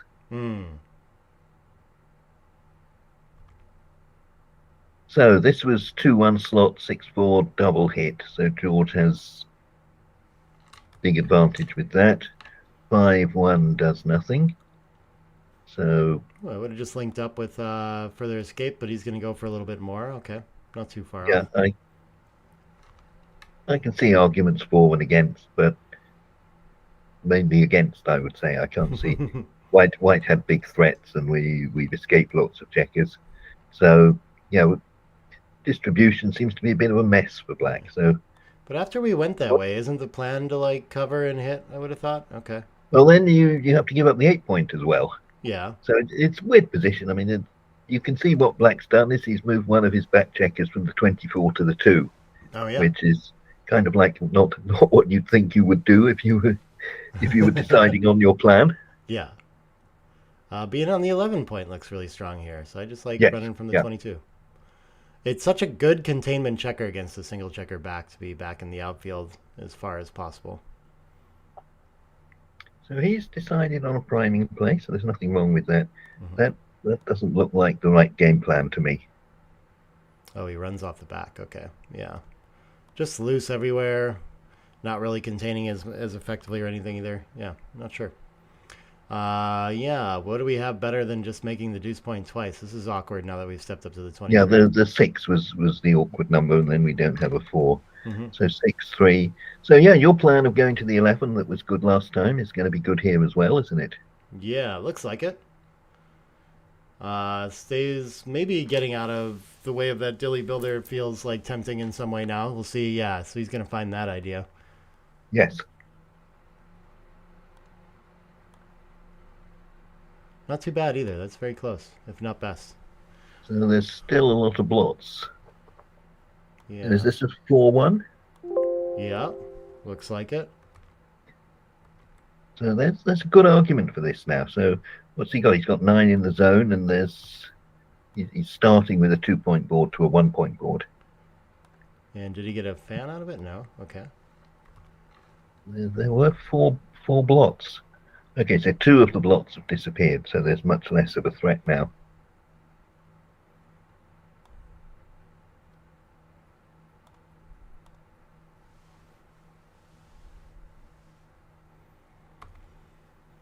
So very dynamic position, moving very quickly. So I think 4 away, George has still got to be a bit cautious. Looks like a nice cube for normal scores, but we fear in a longer game that recube to 4 where our gammons are 0 and our opponent's gammons are perfect. Yes, yeah. So it's you transpose effectively to this 4 away, 2 away score. Yeah, exactly. When you double to 2, so you're saying, well, it's 4 away, 8 away, I'm doubling to 4, the numbers are pretty much the same. Okay, so double 1 is a brilliant shot. Oh yeah. That's shored up his defenses. 3-3 is not so bad either. So we save 2 blots, we make a new point, but we've still got a long way to get home, haven't we? Yeah. Usually the ace-5 back game, not the one you would choose, but I think it's doing good work here. Yes, absolutely. I agree entirely. So the 2 and the 3 points are a bit too deep, and there's one checker gone offside on the 2-point, the dilly builder. What if we just made the 4-point? Is that crazy? Yeah, I'm with you. I think that's the number 1 point we want to make, so we should certainly look at that. Scary for our opponent to come off the 20 to hit this early too.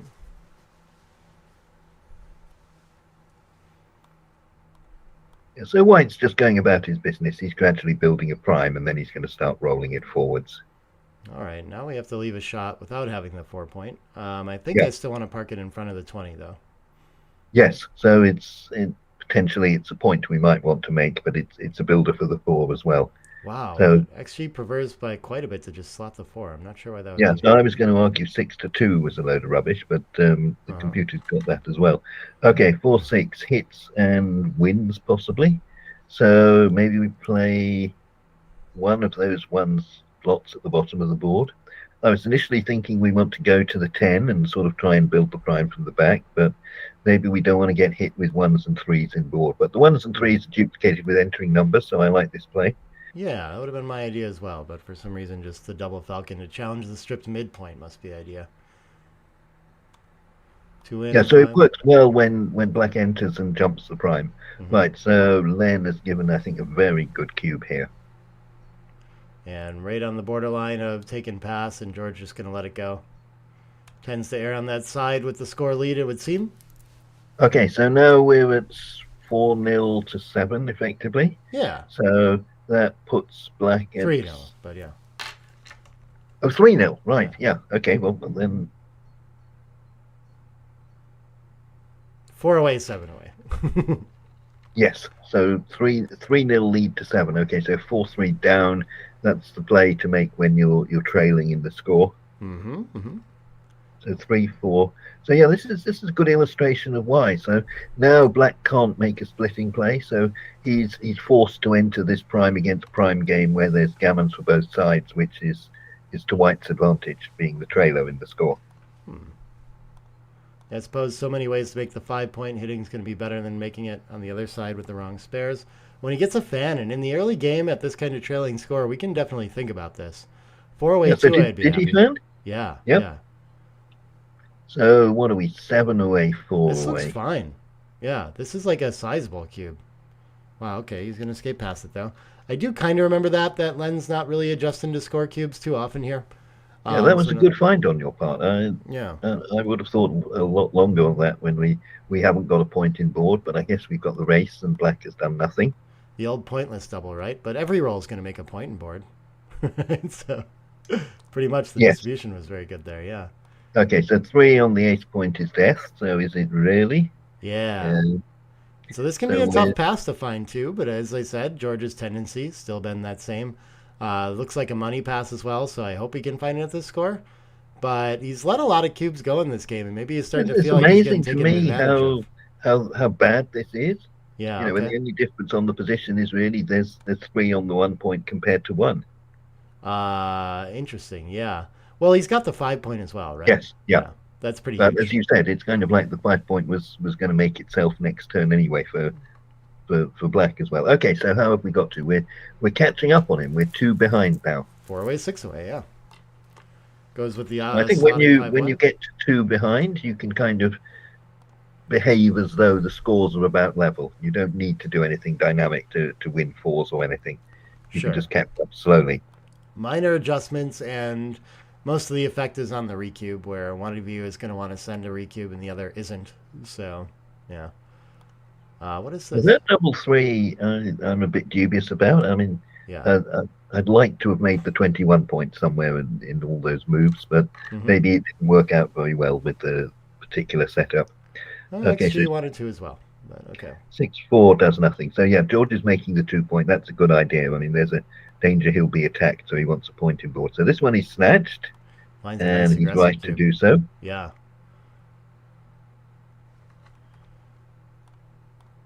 So white, I think, was just a bit short of attack material. So, I mean, he had 10 in the zone, and he was using 8 of them to make points. So there wasn't a lot left with to improve his position.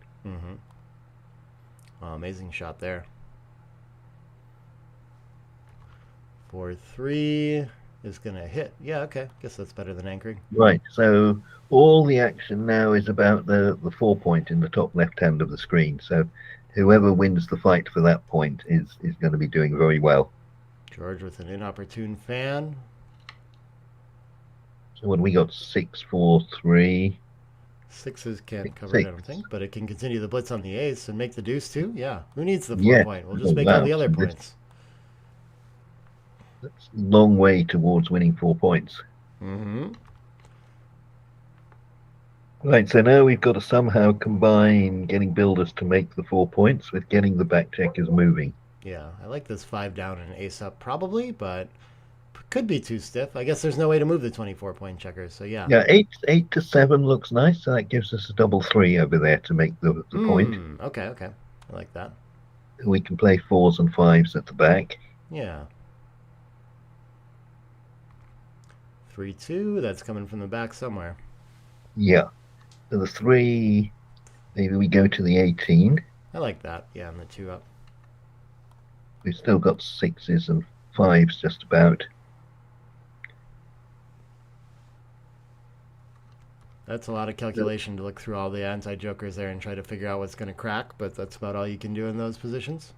Yeah, so now I think now we've got the back checkers moving. I think the next priority is to get one of them, the front one round, to act as a builder. Yeah, time to find another builder. I like that idea too. So I was thinking 18 to 14 to that end? Yes, yeah, and then some 2 that suits us. Sure, let me find this instead. Close enough. No big differences available here.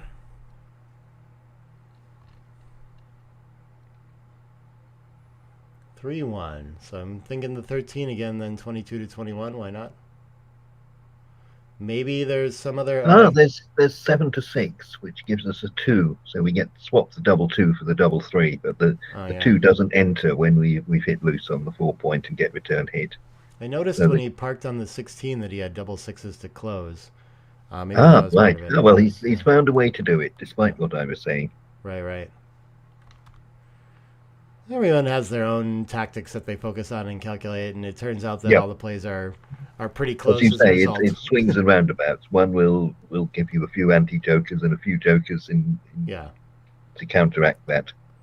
Yeah. Hard to make big mistakes in that. As long as you're not like burying a checker to the ace or something like this, right? Okay, so he's got 2 checkers closed out, so that's usually 40% gammons if all the other black checkers are in the home board. So here there's so many outside that he can pretty much guarantee he wins a gammon if he bears off safely.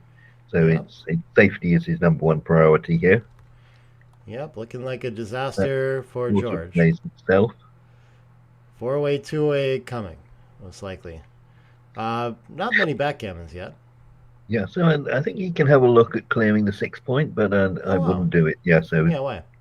I guess there is some shot leaving, but your opponent's board's still like weak enough that I don't think you have to play this safe, you know?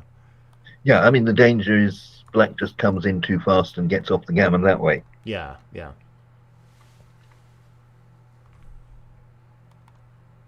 So 3-2, this is good play. So just now we're back in safety mode. I never know with these whether I want my opponent to roll a 6 or not.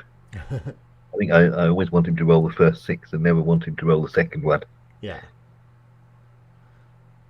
So I think it's 4-3. I think maybe we just play 2 off the 4 point. Oh, interesting. Yeah, I didn't even really think about it. I was just ripping 2 almost always, but I guess that seems right. Okay, so he's getting his double 6. No backgammons, okay. 5, 10, 14, 15 crossovers to 12. Yeah. Well, it looks possible after the 6s, but not likely. Yes, theoretically possible. 6-4, okay. Taking care of a lot of big crossovers. That's important. We're getting good spin out of these dice today on that leather surface. Nice Jeffrey Parker board that they're getting to play on, sponsor of the tournament. Yeah, so George is running out of time to start rolling doubles. So it looks like we're going to this very exciting 4-away, 2-away score. Yeah. So I think lots of people like to call that the most exciting score. So the important thing for the trailer for George is to try and get in some positions where there are gammons. Yeah. 5-1. Okay, so 7 pips, white's off in 3. Almost so black can get off in 2. So it's still theoretically possible. Okay, so now it's finished. Yeah. Okay, 11-9, so 2 away, 4 away. Yeah. So black's play is to get these gammons, he should play at the bottom of the board. Mm-hmm. So with ones, he slots. With any numbers without a 6, he plays 2 down from the midpoint. And with 6s, I think I've said before, 6-2 you slot. 6-3, the computer's quite close if it's gammon go. But so here this is a cube. However he plays it, I'm not sure if George is going to know this, but I've been studying these, and like a whiff on the third roll and split is good enough at 4-way, 2-way. Hard to find these if you haven't studied it. Yeah. I'm going to contradict you and say that I think the doubles come when white breaks his 24-point anchor. That's when the volatility arrives and there's serious market loss. That if white just keeps his anchor on the 24-point, I don't think you get the doubles. I'm not sure what anchor you're... I don't know. He missed a small cube there. Yeah. Yeah, I'm saying white keeps his 1-point anchor. Oh, shouldn't split there, you're saying? Yes. Yeah. So it's when you split, you introduce these doubles that point on 2 blocks and get you gammoned. If you keep the 24-point, at least you're gonna take a long time before you get gammoned. Anyway, let's get back to the real game. Yeah. I think the split is okay there. This is an interesting concept from Dirk's book, that just because your play baits a cube doesn't mean that it was the incorrect play. It just means it's absolutely the more volatile play, right? Yep. And now we're missing a big cube from black here as well, with the board advantage and so many shots and all these things. And these get more and more complicated the deeper we get into the game for me. And I start to assume that if my opponent's missed a couple like this, that in white's shoes, I should probably pass a lot.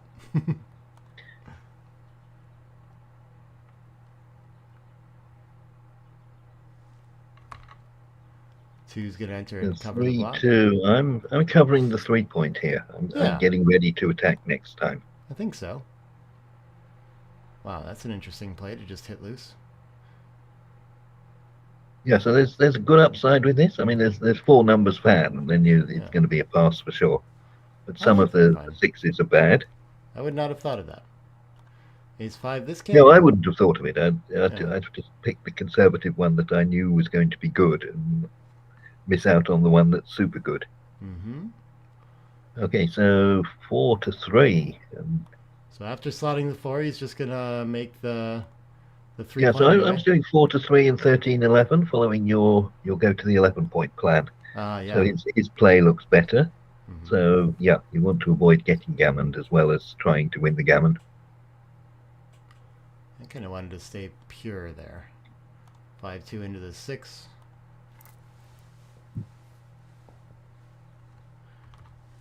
Five, 3. So we can pop out from the back. That looks a good idea to me, yeah. So we could play 13-5 to attack, but then we strip the midpoint. So this at least it stops white escaping his back checker so easily. Right, yeah. It's a stronger containment checker than it looks like being in the outfield. Yep. When it's missed, it's preventing our opponent from running to the outfield very effectively. Okay, so double 4 is interesting play. So you got to make the 9. Yeah, it blocks the 9 against the 22, so I love that. Yeah, part. so that's the priming play, but he's lost all the outfield. Yeah, but it's just so strong against this 22 that I think he's got the right idea. Good builders for filling in front. Okay, so now we've got this containment, so he's making the bar. Can't be much wrong with that, I'm sure. Mm-hmm. A little bit for everyone in this position. 3-6 gets to try to run with the racing lead. Yeah, has to run into a double shot, but I think it's worth it here. 3s and 5s. Yeah, if we get away with it, we're delirious. Yeah. And not many numbers were better, I think, in terms of getting out. Right. Pauses to think about the cube. It seems a little bit light here. Yeah, okay. 5s. So it's good news and bad news. He's hit and he's got his prime, but he's running out of time with his back checkers now. Yeah. I guess we're going to make the deuce? No, we're going to keep the prime. Okay. I was thinking if I'm making the deuce, then I guess... Okay, so now I'm tempted to double as black next turn. Mm-hmm. Unless something like 4-5 happens and he hops out and has the racing lead and is just winning. Yeah. So now we have to move the back checkers. Mm-hmm. Well, maybe we make the board point here, but I don't know. I'm still moving the back checkers. I don't want to get stuck there. Yeah, you're right. Wow, they're very close. Yeah, and it's only going to get scarier.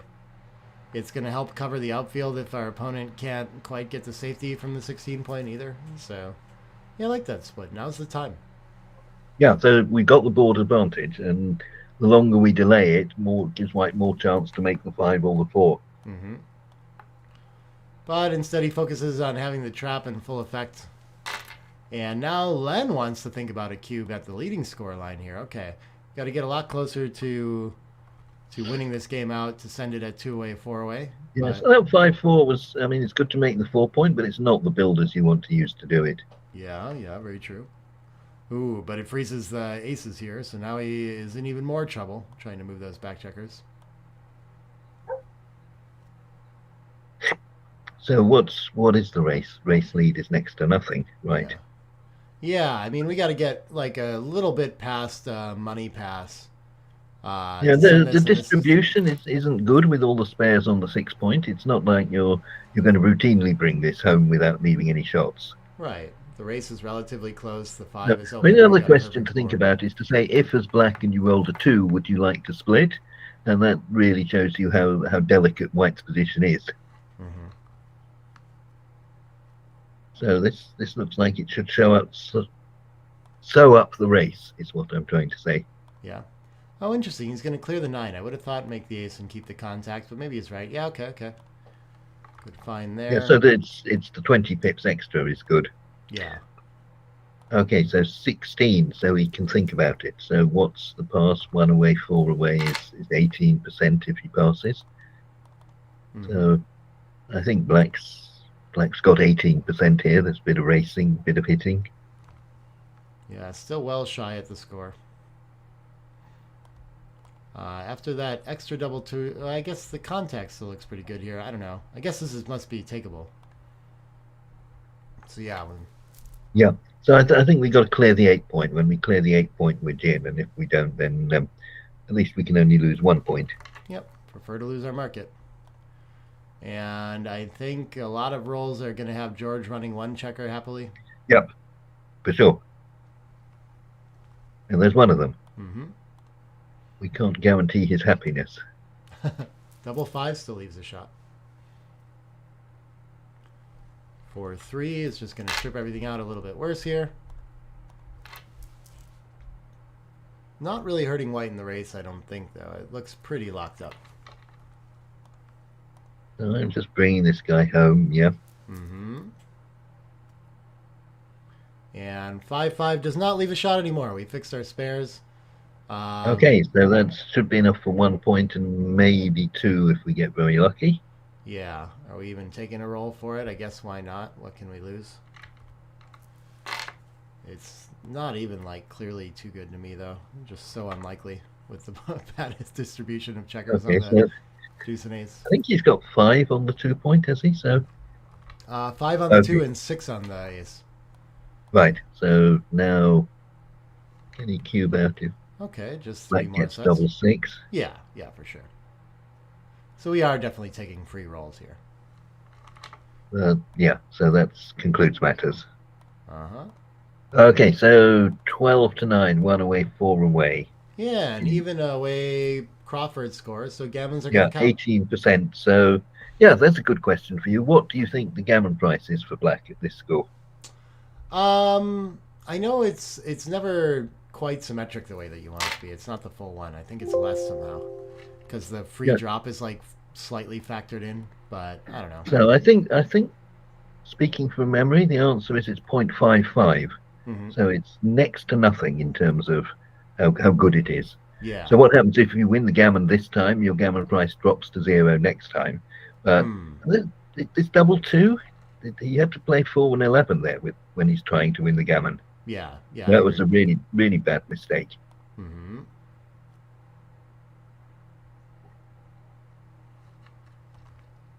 And 4-2. I think we want to... Yeah, I like this. This is what I was thinking too. Try to... I guess we could play 2 down and not leave a bunch of indirects instead of delaying the builder.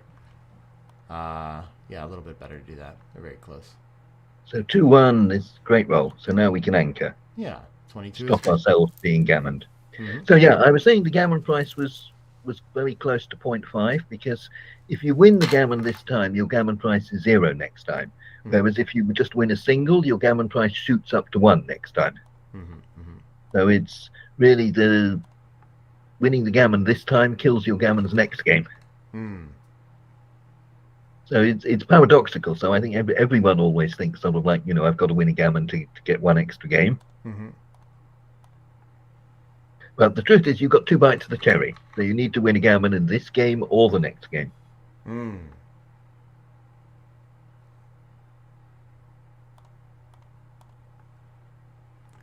All right, not so much to do with the 6-4, but make a point behind. We got interesting mutual holding game when they're both on the 22, so there could be some prime value here, but both have serious impurities and liabilities to that. I think the only way to not leave a direct shot is to bury to the ace or play to the 10. I'd rather go for the so 13-10 was my play. I mean, it's still half a dozen shots, but at least it's doing something useful there. And when we have that 22 point, the butterfly says we should fly away to the midpoint with 9s. Okay, so what's the race? The race is still very close. 3, 2, 2 odd numbers would have been good, but we haven't done that.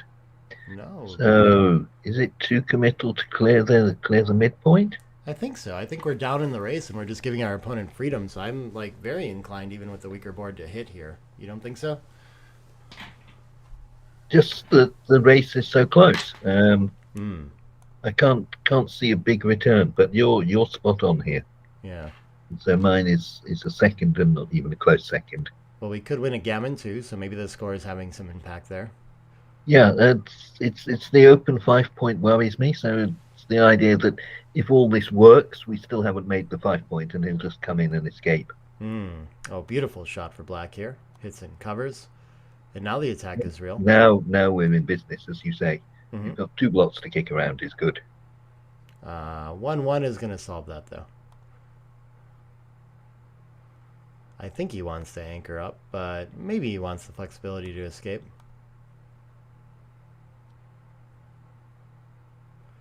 Just seems tactically we're still kind of under a lot of pressure and not wanting to lose a gammon, so I like this play. Yeah, I think I was staying split that with black on the bar. I think I'd like to try and get things moving. That's pretty close, yeah. Yeah. With the double 1, your play has come out way on top. So what have we done? We come in with 1, we've got 3 to go. So I think 8 to 6 is 2 of them. Yeah, we want to keep the 6s blocked instead of shifting to the 7.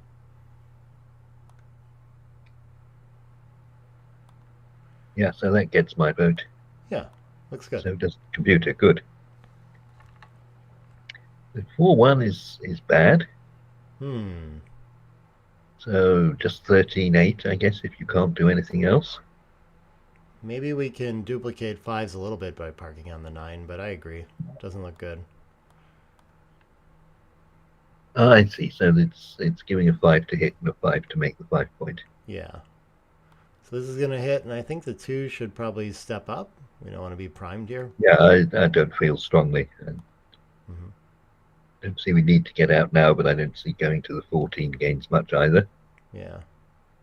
And 1. Don't love getting into a bunch of checkers and blot hitting contests like this when you're trying to save the gammon at a one-way gammon kind of score. But what else does he have? Gets a fan out of it, and now he can win. So what do we got? 4 to cover would be nice. Yeah, found that. Instantly going to reach for the 6 as well, though maybe it needs some mobility. I don't know. Oh, he's hitting en passant, right. Okay, right, yeah. 2, 6. So a little bit of difficulty to get those 3 checkers back moving. 5-2 can make some progress there, though. I think the 5. Yeah, but I mean, he's turned a game where he was in trouble to one where it's getting to be a routine win if black can't find something fast. Yeah, but he's leaving quite the liability in those 3 back checkers by not playing out with the 5 there. I'm surprised by that. So 6-5, I'm pretty sure is going to make the 18. I feel confident it's a top play here. Yeah. I like that quite a bit as well. Could make 13 to 7 with it. Okay. Yeah, the 5 out's the big part. Because then you have 6s and 5s to link up. Oh, right, yeah. So then you've covered all the anti-jokers. Yeah. 2-2, still can't make a new board point. Could bring the... Are there any switches that bring things in range? Maybe 3-1 is actually worth something here. Well, we don't actually need a gammon, do we? And so No. I've looked at one of these. It's kind of like this score. You don't mind too much if black anchors on the 1 point. He still wins a lot from there too, though. So yeah, but I'm just making the point that the imperative to win a gammon is missing. Yeah, yeah.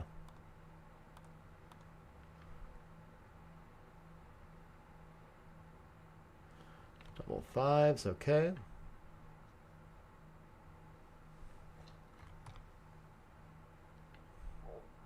Still going to go for the hit to try to prevent that. I'm not sure we actually want the third checker. Maybe because it's going to buy us time to bring everything around the board. But it leaves more time to stay on the roof and maybe hit back later, which is just not the idea at DMP, like you're saying, when gammons don't count. Yeah, so I don't think it's a big deal either way. I can see, as you described it perfectly, it helps you in the short term, but might cost you in the long term. Mm-hmm. We can play 2 around for maximum indirects, sure. Or play into the 5. I don't have a strong preference there. So where are we at? 5, 9, 10? Mm-hmm. I guess our 5s are going to cover instead of... Oh, we wish we would have come in with that roll. So yeah, this is actually kind of feels like a nice one to bring it into range.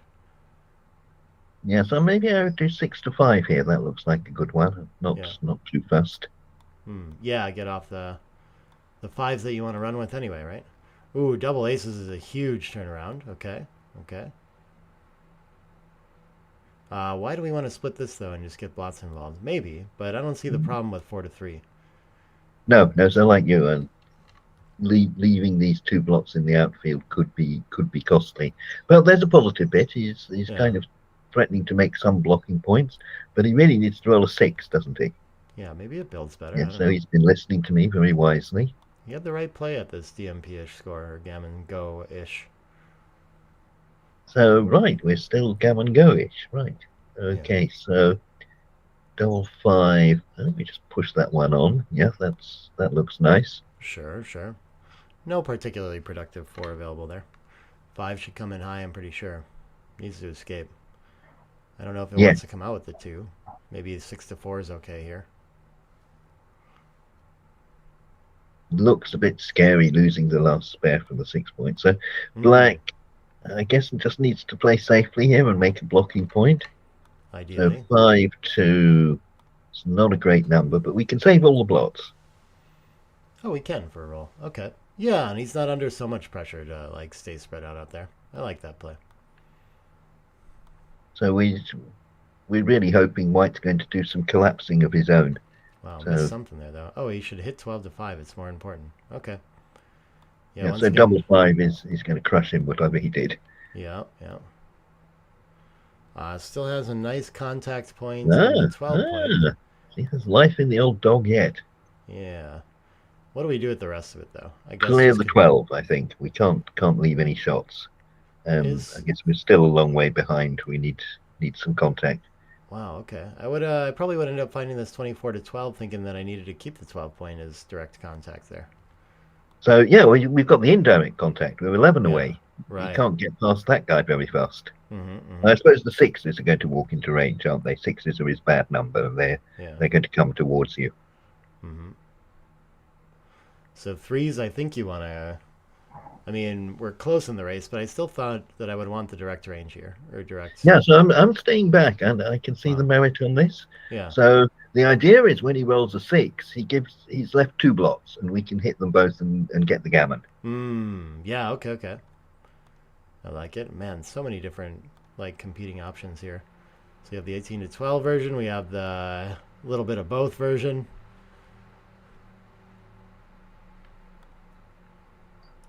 Making the 5 point does look pretty nice here.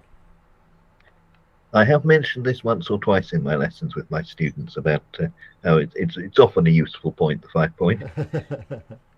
In fact, sometimes I say to people that in every backgammon game, you've got to waste 1 roll in making the 5 point. Okay. So the sooner you get that done, the sooner you can say, well, okay, now I'm ready to win the game. Is that a 5-4 it looks like? Oh, wait. Right, so double 3 now. We've run out of good 3s. I guess we've got to come towards him.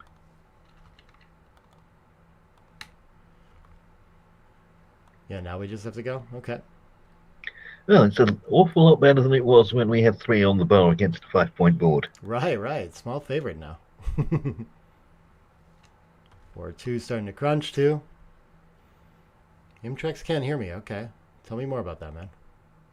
Can you still not hear me? I know Julian I can hear you. Yep. So I'm not sure what's going on there. I think it's showing up on the feed and everything. Maybe it's your mute button. I got Julian with me, too.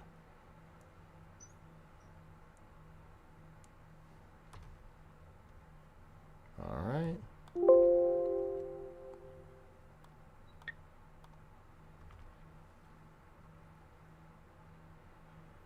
Not much to do but slot the ace there. I think that's right. So he's sensibly thinking if I'm slotting with the 3, I might as well look for the 2 as well. Yeah.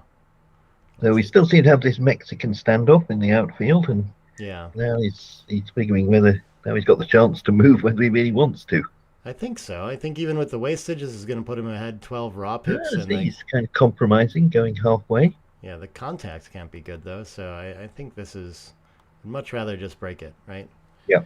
I think I have a clear idea of who the contact is favoring in this game. Yes, the guy with the closed board. Right. All right, 3-2. So now as black, I think we can break the contact gratuitously. So let's just close the board. Oh, but he's going to stay safe. To get gammoned or not. Yeah. I like your play. Small miss. 4-1. Wasn't going to get hit. And 6-5 is just off to the races. Okay. A little bit for everyone in this one. This is always such a sweat as the trailer in the match, to have to roll well to stay alive in it, you know? Feels like a free roll for Len. Yes, yeah. So with these, it's kind of like when you're playing it, you think you're in the high 90s or something, and the computer always says that your winning chances are a lot less than you think. So looking at the video feed, there seems to be quite a crowd building up now to see the big finish. Yay! Yeah, I see them all in the round. Double there. 3 is 4 crossovers. Well, it's brought all the back checkers in. So what do we got? We've got 1 off for black, have we? 14 left. Yeah, lots of jackets. I like someone holding the lapels of their jackets too. Feels very like RAC London. This looks like a poster for a club of this sort. Yes. Right, so white got a double, but not a good one. Is that Dan Rivera on the right there too in the camera? Cool. I can't recognize someone on the small picture. I got you. Trying to look at what's actually happening in the game. So 9-11. So we're 2 rolls up. So we're comfortably sort of around about 90% winning chances. Looking like some post Crawford play for sure.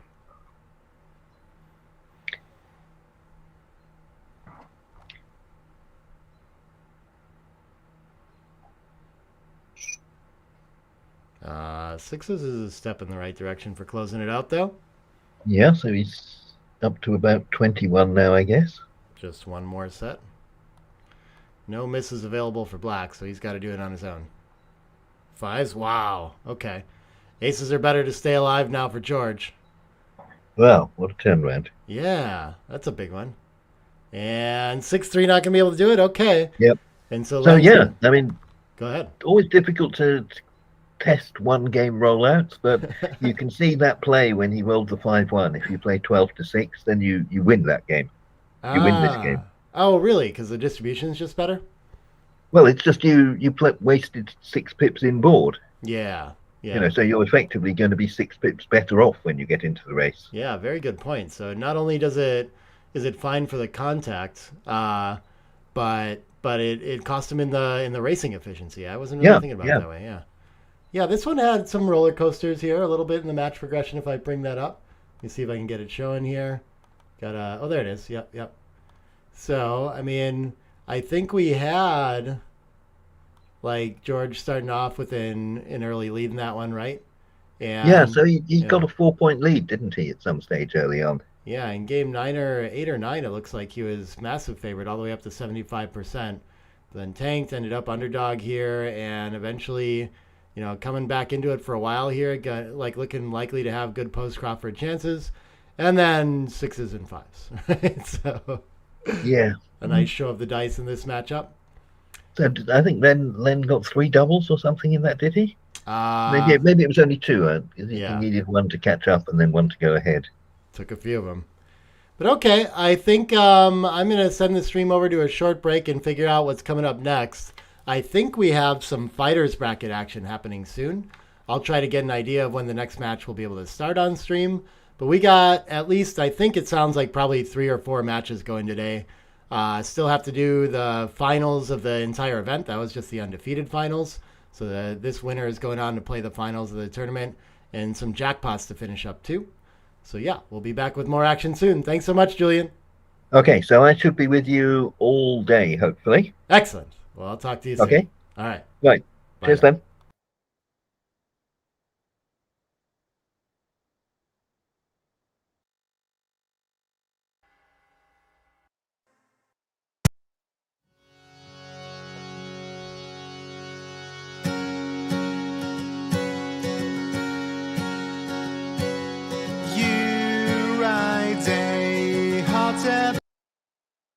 Hi, everybody. Nick Blazer here, back with another interview, this time with Zdeněk Ziska, Masayuki Mochizuki, a.k.a. Mochi. Hi. Hi, Mochi. Hello. Michihito Kagayama. Welcome. Hi, everybody. And hi, Nick. Thank you for having me. Justin Knoll. He's, welcome, Justin. Say hi. Hello. Thomas Tenland. He is G1 Grandmaster on BMAB. I just looked it up. Current PR of 2.89. Nick Blazer here with another interview with another backgammon community star in Simon Parchet. Difficult positions you have to figure out over the board. Mm-hmm. You understand what I mean? And it's sometimes it's not easy, and it's like you have to be sharp. I mean, the worst player in my first 5 or 6 rounds was like PR5. So I was like, my God, what a day. But then, I mean, the luck turned on the other side. So it was super exciting. And it was one of my best weeks. I mean, the most exciting. You really get to win, or the guy goes, but what if he hits me back? And I go, but what if he anchors? You know what I mean? Like the fear isn't getting hit back. The fear is him anchoring, you know? And Sanders said that in an interview. And I go, I've been telling people this in lessons for years. I'm like, if he anchors on the 24 point, the guy might end up winning 20% of the games then and there. What changed? How did you figure out that it was a game worth playing and studying? Then, maybe I was 17 years old. I accidentally found a book at a bookstore, which is a backgammon strategy book. Hi, everybody. Nick Blazer here with another position analysis video. This one is about recube action against the three-way players. So trail. Fueled by love elation. You know that flight's over soon and hit the ground. With fear round frustration.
All right, so we're getting ready to come back with more main event fighters bracket actions. We just saw George Jacobs eliminated from the undefeated side, and he's going to take on Engin Ongel, who we saw on stream earlier this week too. I think yesterday sometime we had a matchup with him. So it's two familiar names in the tournament now.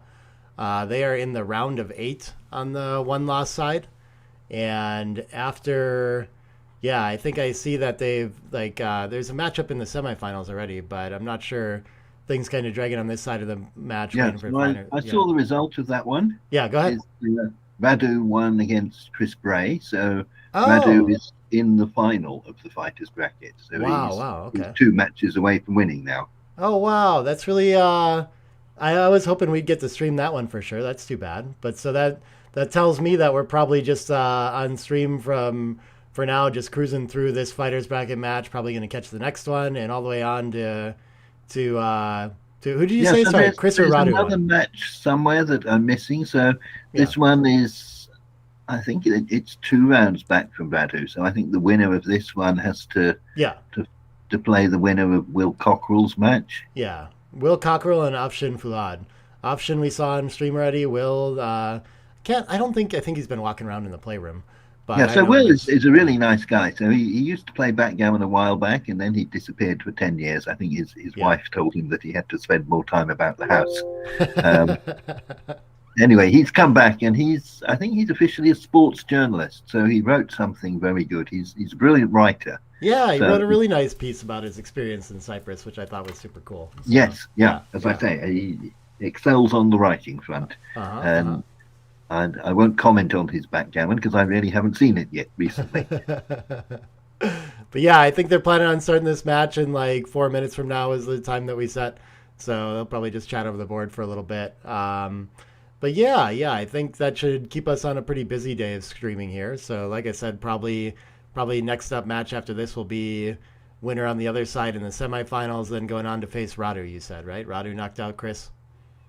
Yes. Okay. So I haven't said anything about Engin, so I know Engin quite well over, I guess, 30, 40 years. So he's originally Turkish, and he's a scientist, so he was a physicist, and he was working at Imperial College, is one of the big academic research facilities in the UK.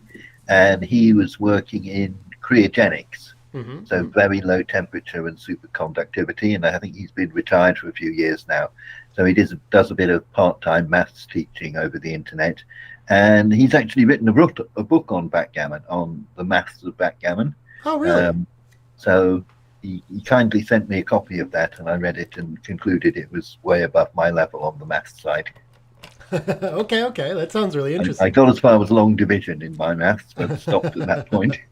I would love to see that, though. I mean, it's not always the most practical application to getting better at the game, but it's interesting for sure. I really like Dirk's book for that too, just learning how the game works in a way. Yeah, so a bit more about Engin. When they had the biggest tournament of the year used to be in Istanbul for a while. Yeah. And one year Engin went there and won the event as the Turkish champion. So they kind of lifted him aloft as showing how great Turkish backgammon was. Gotcha. Okay.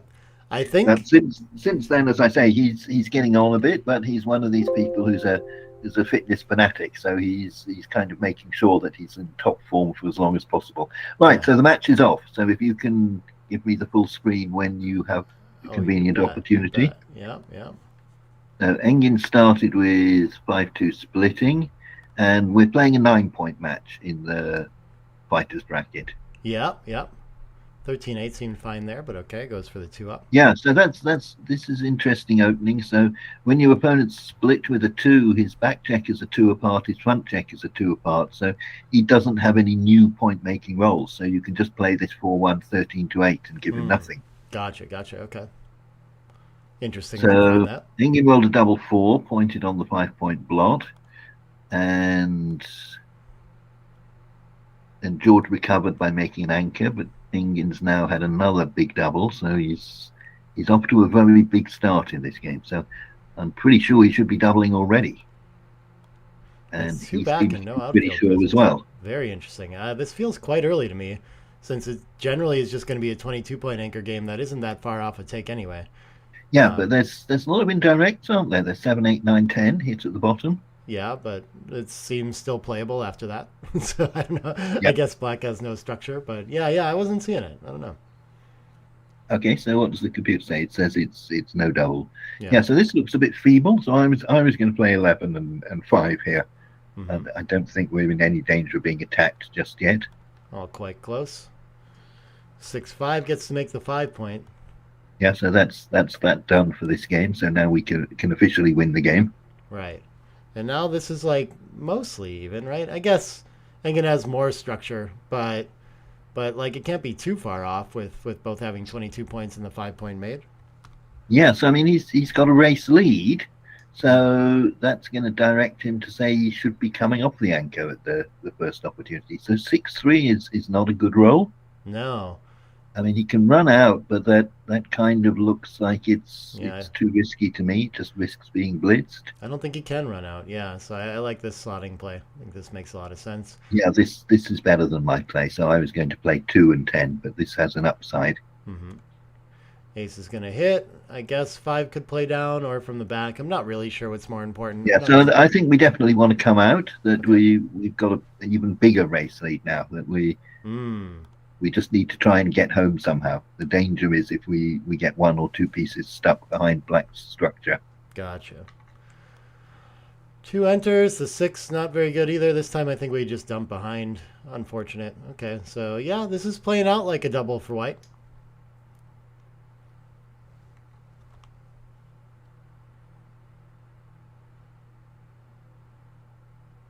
Six four can't quite clean everything. I see. So we can come out with the 6. Looks nice, but then we don't have a good 4.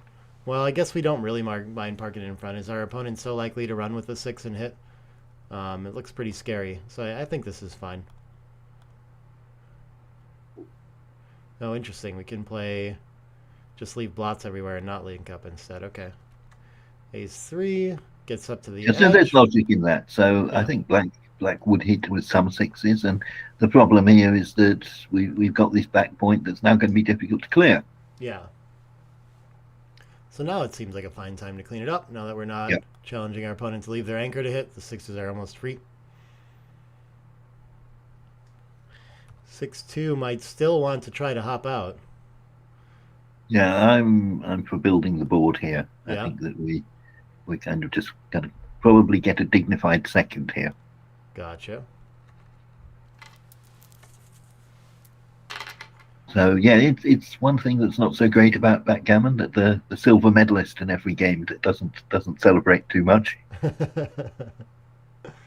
I think just coming closer to home seems fine. I don't see, like, I think 2s and aces are both kind of duplicated, so yeah, I think provided you avoid double 6 hitting you, you're in good shape. That's probably the only number that'll turn the game round. Yeah, I got right. So now I think there's a warning sign there that an element of caution is involved. Yes, the board is ready. All right, has to. I think it's going to be. Don't want to leave the 6-1 even here, but stacking up the 8 not so pleasant either. Yes, I remember there was a player in Britain, John Clark, who described it that you're building a hotel at the bottom of the board, and now you built the hotel. You've just got to wait for the guests to arrive. I like that. Yeah. All right, 2 in here, progressing nicely for Engin. Even some gammons available in this position if he can't free up a checker from the 22 sooner than later. Yeah, so it's funny for white. It's like you want to come home safely, but in doing that, you let the black checker out. So I think I still err on the side of clearing the 8 here, but what do you think? Are you trying to make the deuce or something? Yeah, so I think that's why he hesitated. Yeah. So yeah, I think probably just trying to win the game first is the main priority. Mm-hmm. Your opponent doesn't always roll a 5 anyway, right? Interesting to save a 5 when you want to hop out with it anyway. I think we could have gone for better distribution in board. Yeah. 4-3 is going to make a point behind now, though. Yeah, so this looks safe no matter what he does. So yeah, he's keeping the spare on the 6 to protect against the double 6. Okay.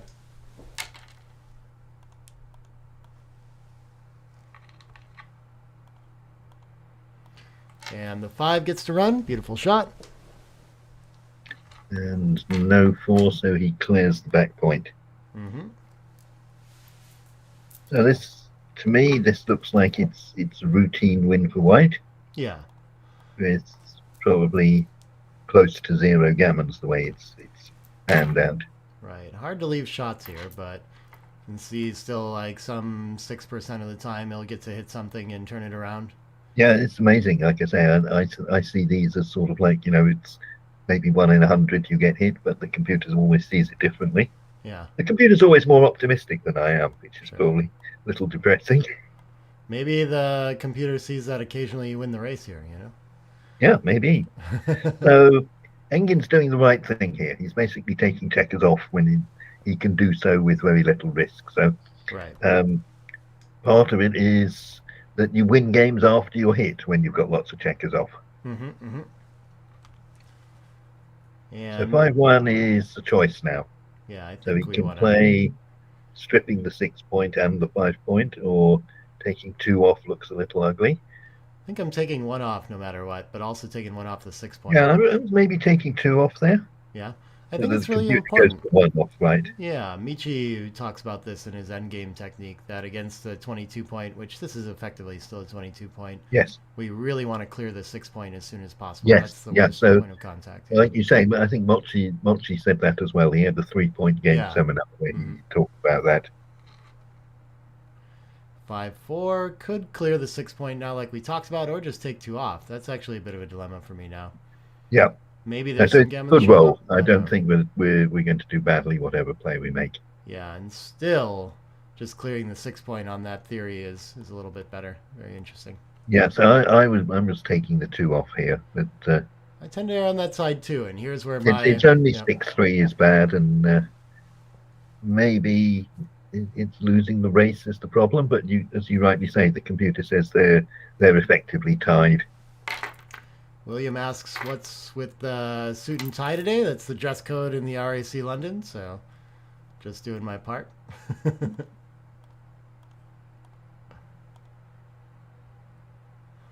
4-3. All right. As promised, routine win, routine no gammon. And we're going to go off to a 9-away, 7-away start.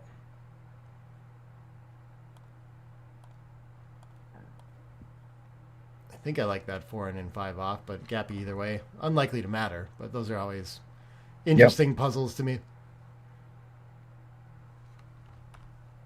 So yes, I mean theoretically, if you're going to have a gap or an embryonic gap, then you'd want to have it higher up on the 5 point. So when you clear the 6, the problem's out the way. If you have the gap on the 4 point, you've got to clear the 6 and the 5 before the problem's gone. Yeah. Okay. Good point.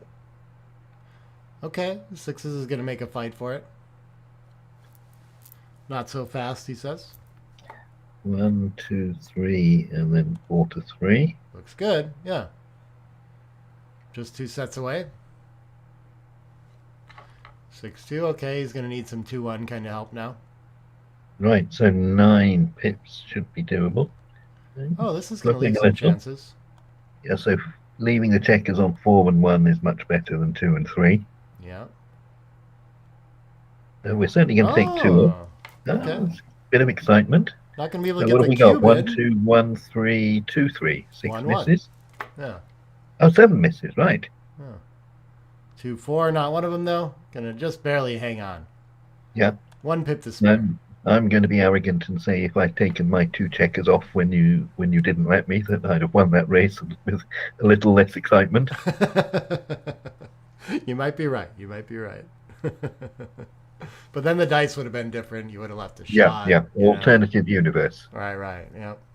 That's how it tends to go.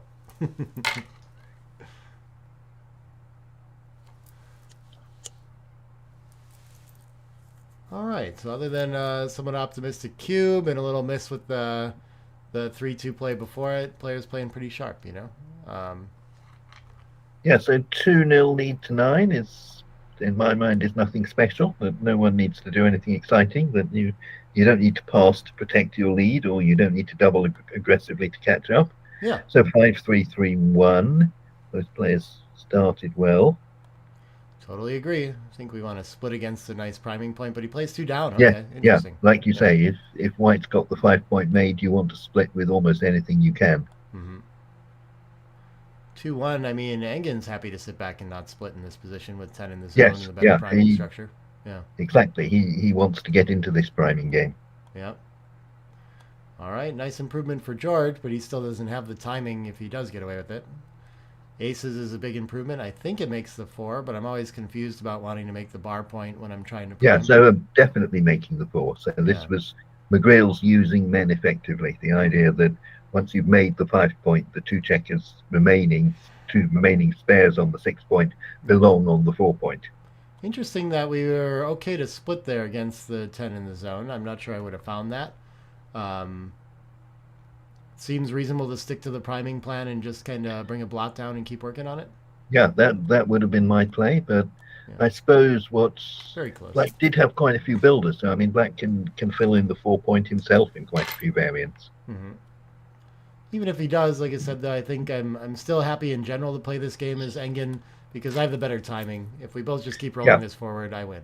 So this is a good position. So it's prime against prime game, and I always say to my students that the basic rule in prime against prime games is it's always a double and a take. Start from that premise and then talk yourself down from it. Yeah, I don't see much reason like. There is the timing advantage, but that's about it in this one. Now, well, there's a gap in Black's prime. There's a hole in your bucket. Yeah, that's fair. He still has a full 5 prime behind it.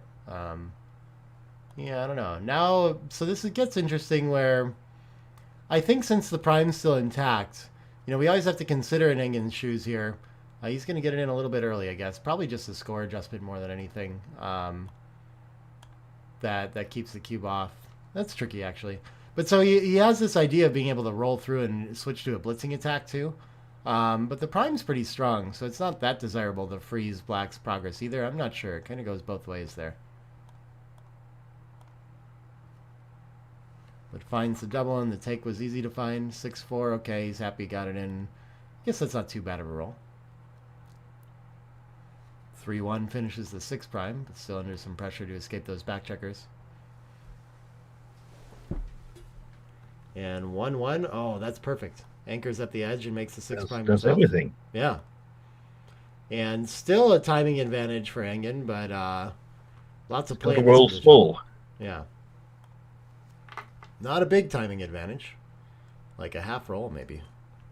6-2 is going to crack, though, immediately. Party's over. Yeah, so Blake's got something. He's out on the 2-point rather than the 1-point, which means Black's going to kill 6s and White isn't. Yeah, okay.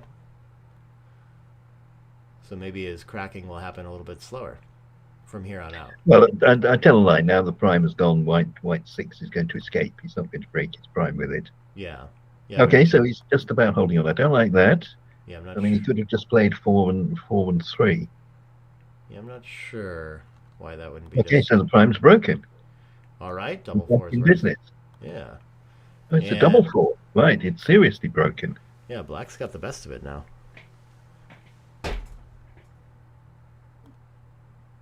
So how do we win? That's the problem with the position. Double 5s. Double 5. That looks like the answer to my question.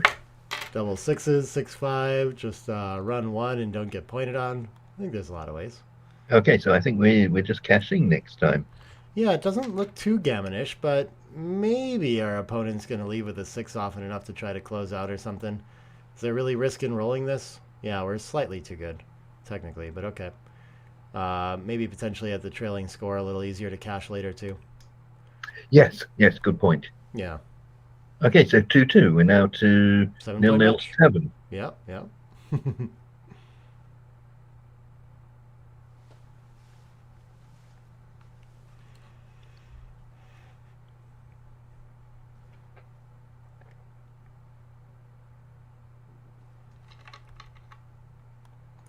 All right, 5-2 split to open.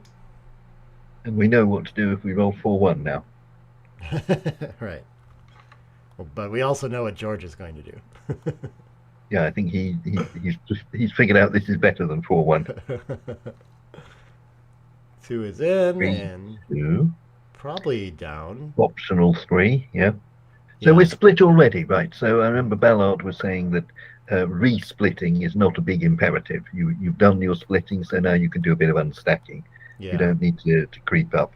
I also don't want to provoke when my opponent has made a deep point like this, but okay. I mean, does fight. This is like a pretty safe place to be on the 21, so I don't mind that relatively. Yep.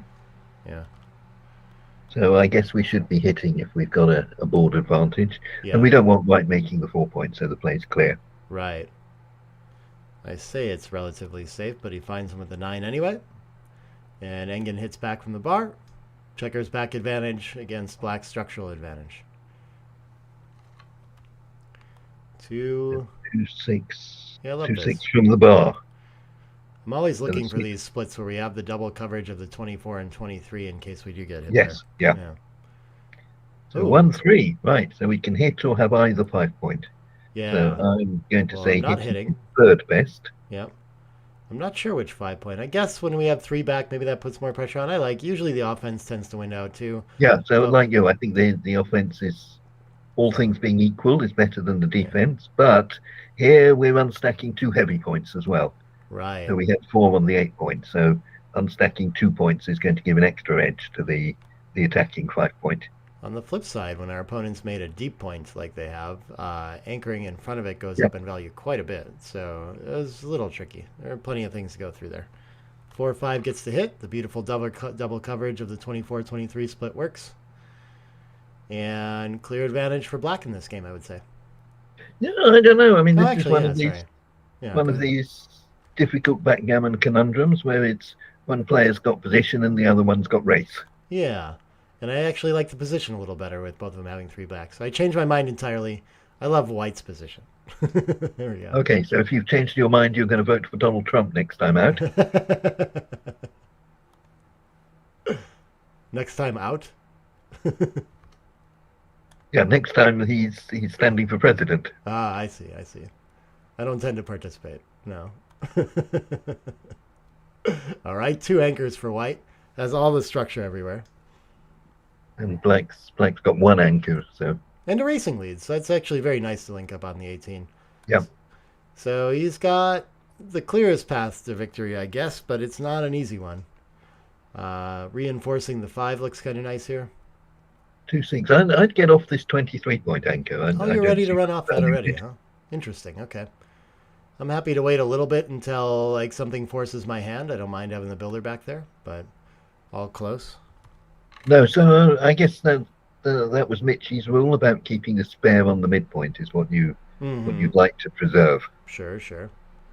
Yeah, this seems hard to find this play pointing on head behind. It's not without risk for sure. Yeah. Okay, 4-6 gets to link up nicely.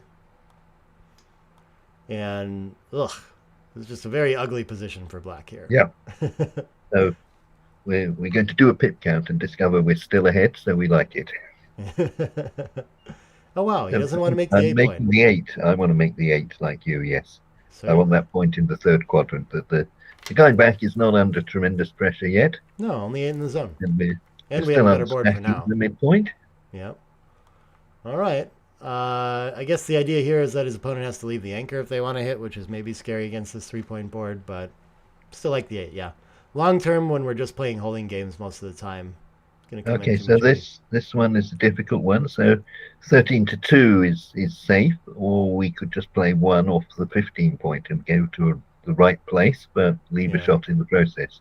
Did I roll it well? Oh, he's misplayed it. Yeah, so it's a 6-5 to the 2 and he points. catches it. Okay, cool. I don't have to enter the illegal play. Beautiful. Yep. Yeah, I agree. 13-2 comes out immediately to me. I just don't want to give up any of the points that I have here right now. So I think this is the only play that like holds our position. Okay, so he's got his 7-point back. He's got 8 point there. 6-3. So now something's got to go. Maybe the 8. So now you're running into this problem of Falafel's Islands. Yeah. The idea that you've got too many points with too few checkers on them. But next turn you're going to have to give something up. As the trailing as the trailer in these. Yeah, sorry. I was going to say, as the trailer in these mutual holding games too, it's less important to hang on to that 8 points. Since we're not trying to bring the mid and the 15 home safely with right, point, yeah, you know? yeah. So our opponent's likely to just leave that soon anyway. So fine to Okay, give so that up with a 5-3 is a choice. So he can run off the anchor, but I don't like that when you're behind in the race. Yeah, I don't think that's allowed.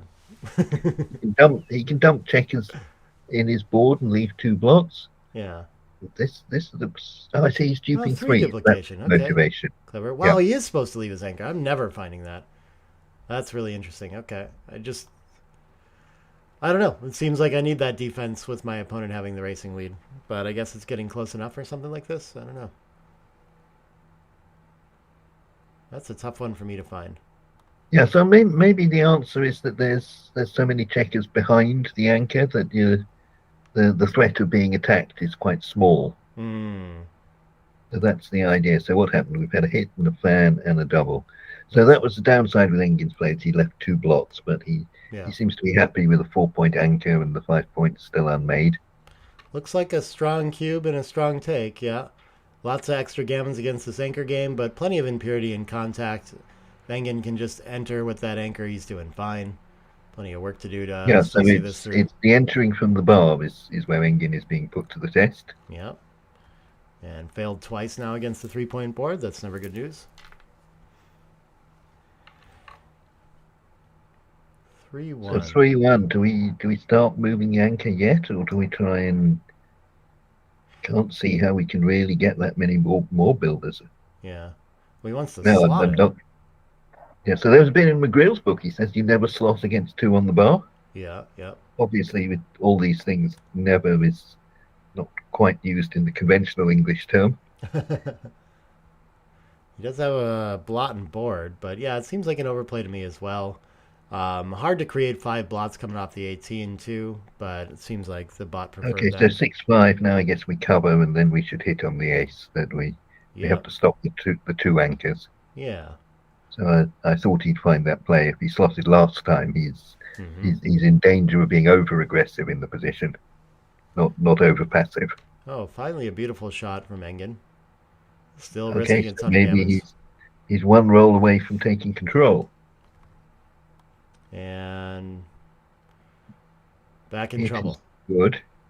And we can't really play 3 at the bottom, so it's not good, is it? So maybe I do play them all from the bottom, though. My first instinct was 18 to 15, but that's just so many fly shots that I don't know. I'm more inclined to reduce, but I don't know. Maybe it seems okay.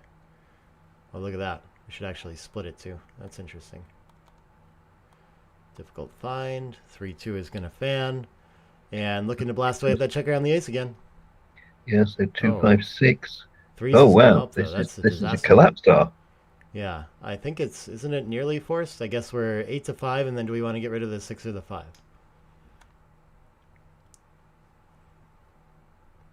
Ooh.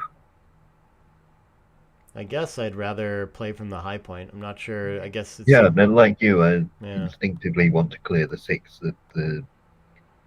But interesting. Distribution's a little better for this, for attacking on the ace or something. Okay, so Engin rightly had a think there. I would certainly think as white that I'm in danger of winning this game in 1 roll now. Wow. But then we've got another bad 3. Yeah, so I guess we're forced to play from the 15 or run from the 22. Sure, that's fine. Yeah, too. So that's running all the way. Yeah. So it's amazing those 2 double 3s have actually sort of totally trashed Black's position. Yeah.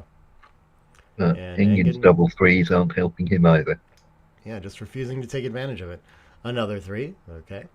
The 2. Oh, now we've got one. Now we can hit and play 13-10. Yeah, I like that. I think we do have to keep trying to prevent that second anchor at entry. Seems strong.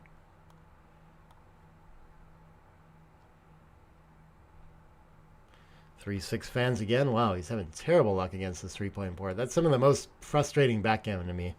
When I just can't stop fanning. I think we've all been there. Yeah. Right, so 6 we can cover. That's good. Yep, and then I think it's a nice time to break the 15. Yeah. Yeah, get those back checkers moving while there's 2 on the bar. 5s is a little painful, but can't make everything safe. Yeah, he's still stuck on the double 3. We're safe for a few rolls. So 5-3. Well, we don't want to land them all on the same place, do we? That would be rather foolish. I guess fives plays pretty well when we do it that way. So we've dodged the double 4, so I guess we can't do better than giving him one number. Yeah. Okay, so 1, 2, 5 to make the 5 point. 5, 4. Getting a lot of spin out of those dice today. 5 down, 4 in seems fine to me. The 6. Yeah, I like that. One step closer to bearing off. So maybe we're going to have to try and do this bear off without the 5 point. Oh, wouldn't be the end of the world. So do we have to hit this guy?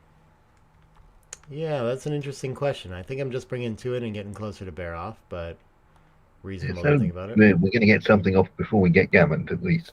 Yeah, exactly. Avoid the gammons. Okay, so he's got his 5. He's got both defensive points. Yeah, that's going to help him. So they're high defensive points, so it's not a great game. I mean, Black's got 1 point to clear before he's in. Mm-hmm.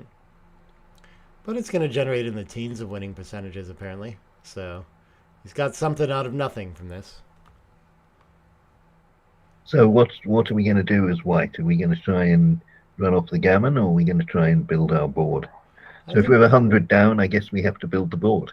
Yeah, good point. We should have played 10 to 4 on that basis.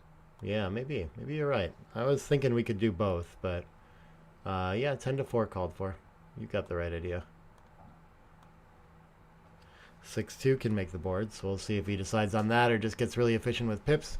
If I remember in some earlier matches, I think Engin does tend to work on the efficiency side and just bring him into the set. Yeah, I can't remember if it was his match, but we did see one where someone dismantled their prime and paid the price for their gammon saving plays and ended up getting gammoned with just after they'd hit. Right, exactly. Yeah. I think that was him, but I don't remember for sure. So, well, he's playing like it was him. 6-4. Okay, shot time. Right. So this is crunch time. 20 shots. Yeah. For an exciting game. Too bad we didn't have our 4 point. Didn't hit anyway. So I guess this must just bring in 2 in, right? Yes. So I was just looking if there was any backgammon danger, but I think it's negligible. 3-1 gets by, okay. Right, so first step is get off the backgammon and then wonder if we can get round to saving the gammon. Looks awful likely that we're coasting on to 3-way 7-away, though. Oh, 1 from each. And a little bit more likely. Yeah, so 5 pips, he's guaranteed to save the backgammon, but the gammon saves a long way off. So yeah, there's a subtle thing here you can do if you're doing one of these things that's PR rated, is you leave 1 checker back for an extra roll, so then you get an extra decision for saving the backgammon next turn. Yeah. Maybe it's still like more efficient for the gammon saving to play this way too to get a perfect crossover. So yeah, not a lot of difference. Like I say, I think your gammon saving is negligible. 1 crossover regardless, so 12 to 6 to save the PR decision. Sure.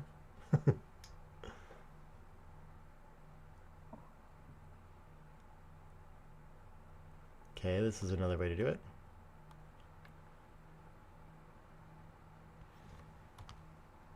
Okay, so now we've had this gamble. We have to make sure we remember to save the backgammon. Yeah. We could trust Engin to do that. Okay, so as you say, that's 4-0 to 7.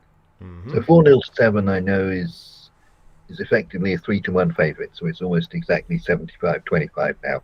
Yeah, I remember that one. Seb actually mentioned that to me at some point, and it was easier to remember after that. Sure, I'd seen it in the match equity table at some point, but just never committed that particular score to memory. But it's helpful to remember that if you just like win a 4-point, gammon on a 2-cube in the first game in a 7-point match, that you're a 3-1 favorite right off the bat. Yeah, it's interesting that you've got to 3 away, which you wouldn't think is a fantastically good score. Yeah. But 4-point lead is an awful lot. Your opponent's got to win 2 games to every one of yours. Yeah. So I guess we're at the 3 away, many away that we've mentioned before, the Sticks rule about being a little cautious of doubling when you're the leader and there's any gammons involved. Mm-hmm. Okay, so 6-4 for. He plays a 4-4 to start. Always splits. I remember this about Engin too. Doesn't Right. matter what the score is. So yeah, I was a little concerned he was going to do his opening 4-4 coup. And so this one, okay, at the score we do just make the 5, but I know for money that we hit on that one. That's interesting. Okay. I was curious. Yeah, about it that. looks a bit loose, doesn't it? Leaving some blots. Okay, so Engin's got his own 5-point. Mm-hmm. Right, so what's he going to do? 7 away. How aggressive is he going to be? Ooh. And down in the race, as much as we are against the stack, this looks like more of an attacking structure to me. So anything that doesn't split I kind of like, but whoa, look at this, 2 up. This feels pretty big to try to disconnect. Yes, so I guess the computer's arguing on the score that we don't want to be sitting on the 1 point and suffer a gammon threat. Yeah, fair enough. But like you, with 5 on the 6 points, splitting was my last idea. Yeah. Okay, so what's happened? He hit loose and Engin found on a 2-point board, and then he Three's covered another one.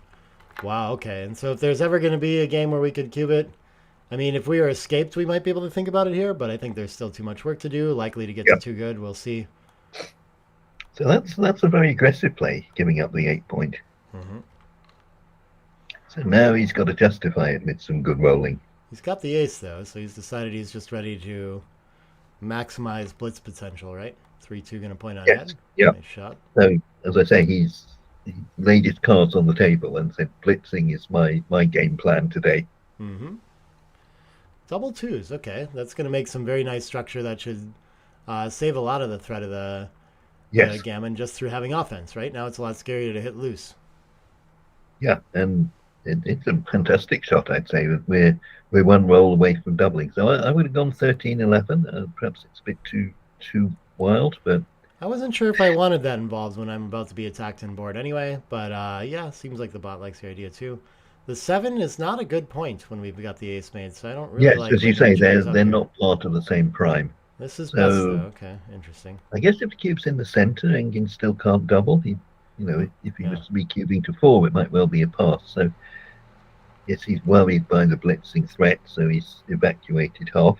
Yeah. Super close to a cube, though. I'm surprised. I wasn't even really thinking about it. Okay, so I was thinking this must be a hit and split. Mm-hmm. We can also just hit. It's not terrible, his play. No. Close second.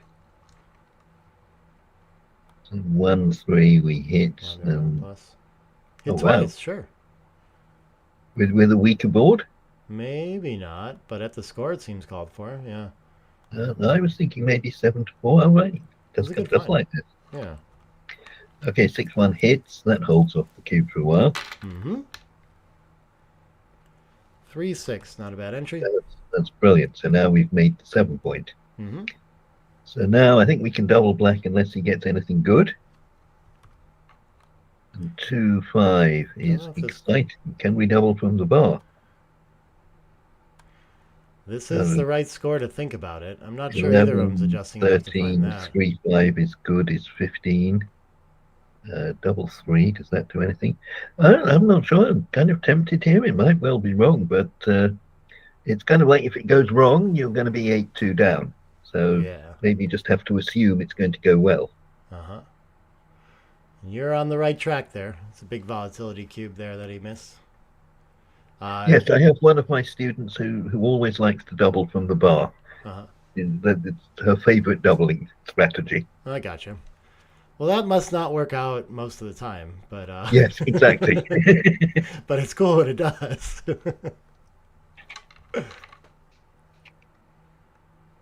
Okay, so I think we've pretty much missed our market here, haven't we? Yeah. So that was the danger when we got a good number. On the other hand, there were bad numbers as well. Yeah. Okay, so Engin's rightfully going to choose. Oh, this is a pass with another checker behind the. Yeah. Okay. I see.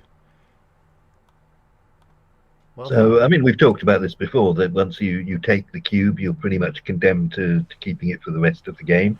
You don't get any value from it. So usually we're thinking when you take, you can be in a 20 to 25% winning chance because of the recube value. Yeah. But here that's completely disappeared. Mm-hmm. So 3 away, 6 away. So Engin's getting Getting a little closer. He's an even number of points away. And he started with a 3-1, so that's good. And another 3-1. Both of them there, yeah.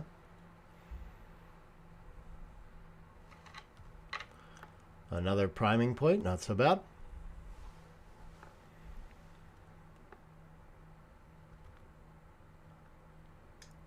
So I think there's some pressure to split here. I think I would go for the minor one to the 22. Yeah, so this kind of position, as you say, it's you're duplicating fives heavily with this play. But he wants the 5 to make the 8 point, so you're giving him the same 5 as the hitting number. Good tactical reason as well. 4-2 just rolls forward. Beautiful shot. Not sure what he's pausing to think about here. He wants to double hit to try to win a gammon, apparently? Okay. I mean, yes, so should be a pretty big he's a overplay. very precise player, Engin. He doesn't like to feel he's going to disregard any opportunity. Yeah. Hopefully he'll reject it, but yeah, and this is like a common thing that I see happen in score play when people are trying to win a gammon, that they just take like not particularly it's like, viable okay, game I'll plans. hit twice, and if he doesn't hit me back, I can double him out. Yeah. But I mean, it's like clearly you're not even really winning more gammons when you make like wild plays like this a lot of the time, right? Because you're just losing. Yeah, so I mean, the other thing is he started with 3 points at the top of the board, and he could have had a 4th one, and his play went down to 2 points. So instead of gaining a point, he lost one. Yeah, right. Okay, so 4-6 is good. We hit at the edge, it's fine. So looks as though it's close to an even game now, I think, in terms of both players fighting to stay alive. Okay, so do we split? I don't feel the pressure to. Yeah, I kind of like 13-7 is improving our position at no risk. Yeah, pretty close though. I guess there is some priming risk with 3 checkers back too if things go poorly. 6-5 is a horrible number. Useless, so he's got to play 21-10, I guess. Yeah, I don't see anything else. Certainly he's got to come out with the 6. Could be worse. Could be forced to hit on the deuce or something like that. At least that checker moves. Okay, so we got 2s, 3s, 8s, 9s. I don't think it's enough. They're not going to be staggeringly good when we get away with it. So 3 hits for sure. I don't think we should hit on the 1 point, despite his predilection for that last time. Yeah. I suppose that there's another block to shoot at here. It's more tempting this time to me. I don't yes, really we see don't what other give up 5 a I point want. to do it. That's another argument. We're unstacking rather than breaking the bar point. We do have, usually we don't want to hit off the ace when our opponent's blocked by the bar point already, right? Like, just unprime him. Okay, so he's in with a 2 and we hit somewhere. Yep, double shots no matter what, basically, so. Oh, we could hit on the bar. I didn't even think about that. Okay. We're going to hit, and then which anchor do we want? Bar point looks pretty strong here to me. Yes, yeah, I like the bar point in the middle of his prime. And with a racing lead, should be easier to escape from. Yeah, so depending on what black comes back with, we might be able to double, but double 3 is certainly enough to mean that he can take, and I think it probably means we can't double either. Really close, though. Doesn't have an anchor yet, so there's a little bit of volatility to keep. Yeah, there's a bit of sweeping can be done. Right, so now maybe we're in business because we got a 4-point prime now. Yeah. 3-6 anchors though, so I don't see much here. I think the 6 can just top out as well. Yeah. So as you said, the 3-point game is not a bad take in itself.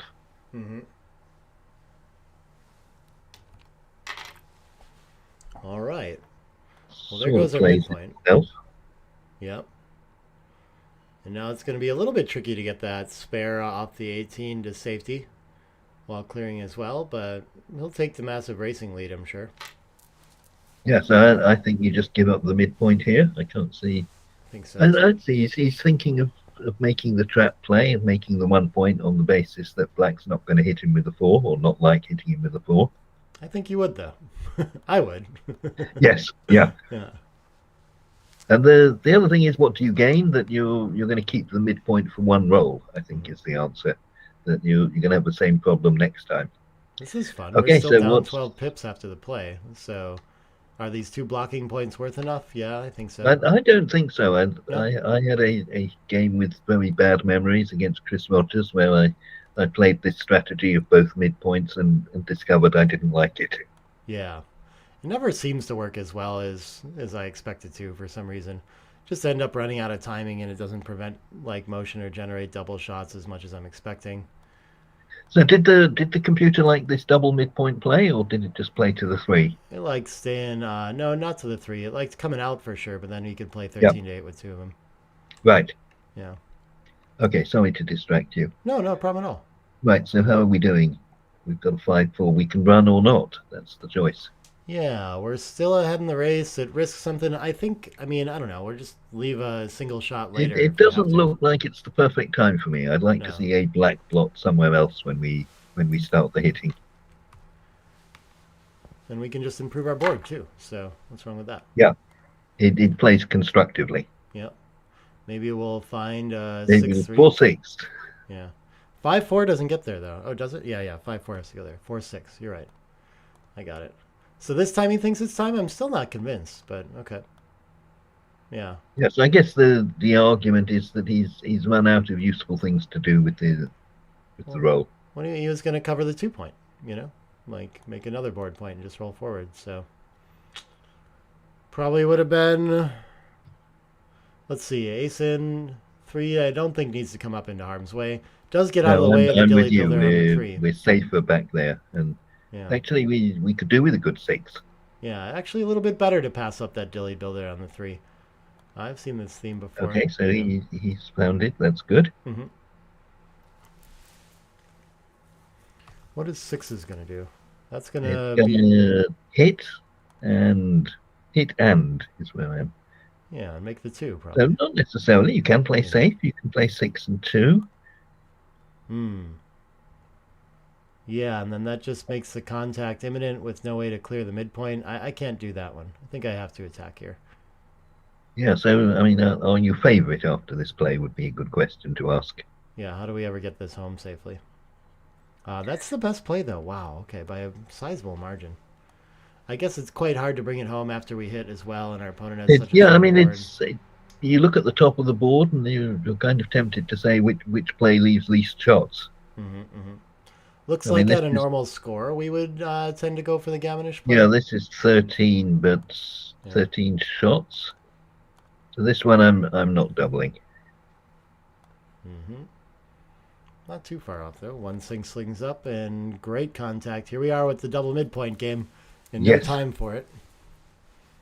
Find out why it's a problem right here. However, it means the doubles play twice as well as usual.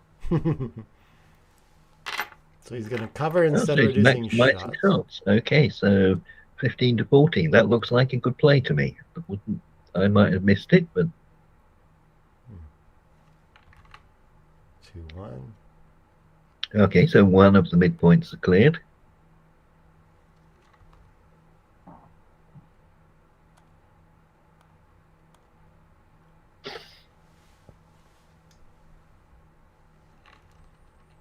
And down in the race, I don't think we want to move it all here. Do we? Oh, interesting. Yes, I'm making the 1 point, but I've seen these sorts of positions where the computer does volunteer a shot on the basis you get a return of, you get a double shot when he rolls his 6x. Yeah. I was looking for a reason to do that, but black's board a little bit too strong to get into tricky plays like that. With blots behind, probably. Okay, so we haven't broken. Right, so 6 to 2, I think, is the play here. Oh, interesting. So keep a 6 when you hit him on the 12 on the midpoint, that with 1, 2, 3, 4, 5, you can save the blot, and with 6, you can cover. Okay. 3-6 is going to volunteer it, and I don't think this is enough to send the cube. But no, so the 6 doesn't even win, I think I would say. Wow, black actually missed the cube before that roll. That was like a nice volatility place to get it in because we're not losing gammons anyway. Very interesting. That's a tough one to find. Yeah, so it's really what you think of this position, whether you've missed your market, and if so, by how much. Now, Engin sort of gave up the 5 point. It's kind of like he's got to win the game again from here, I think. Oh, he's supposed to hop out there. How is that so many less shots? That's very interesting. Guess the follow-up is... Well, I think the idea here is white hits on the 5 point, and if you don't hit back, you've lost. If if you go into the outfield, he's got to hit you and then get round to making the 5 point. Okay. You don't think you can so, cube if you're on the roof, huh? I would think that he's claiming either way. Maybe I want to link up with the 12 and clean up 7 to 4. I'm not sure why. Yeah, so what's he doing? He's staying 10 and 13 away. Yeah, okay. I guess that will contain quite a bit when he runs out. Not forced to here. Gonna break his board instead. He should just go, though. Okay. Into the direct 4. Yeah, so he's still got the closed board. So double 4, that doesn't do anything. That wasn't on our list. 18 to 2. That looks like an option. Where does the 15 get? Not far enough. I guess we could play the 15 to 3 and 6 to 2 and stay maximum back. But yeah, so we're 10 away from him. That's not too bad. Yeah. I think I'd rather be 12, but 10 at least we're getting a direct shot when he rolls a 6 or a 5. Into 4-3, we saw him crack last time. This is getting really bad for the race. Why isn't he coming out part of the way? Surely he should come up with a 3. Yeah, I think so. So can we double now? What's the race like? I expect so. I think this is a big difference. Yeah, and misses a small cube here. The race, I mean, is deceptive because of so much wastage here. Yes, exactly. So, I mean, the pit count was 0, I think, or something. So yeah. But we should maintain a little extra contact. That's a weird one to find. 4-3 gonna go. Okay, so contact's gone. So don't think we've got enough yet either. No, still feels close to me. Okay, yeah. So the 2 points is good for us as white. It takes us to 4 away, but it's especially good for black. It takes him to Crawford.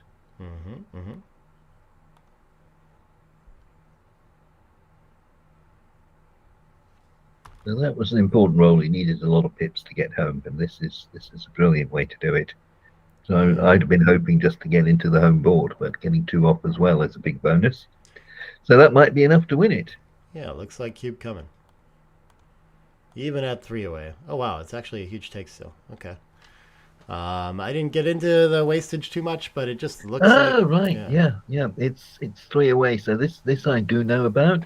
And when you get doubled, you've got 2 bad choices. You don't want to pass and let him get to 2 away, and you don't want to take and let him get to Crawford. So you've got nothing good to do.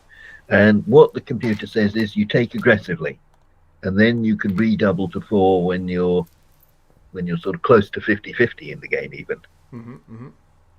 So you're not saying the take is good, you're saying the recube is especially good. Yeah, okay.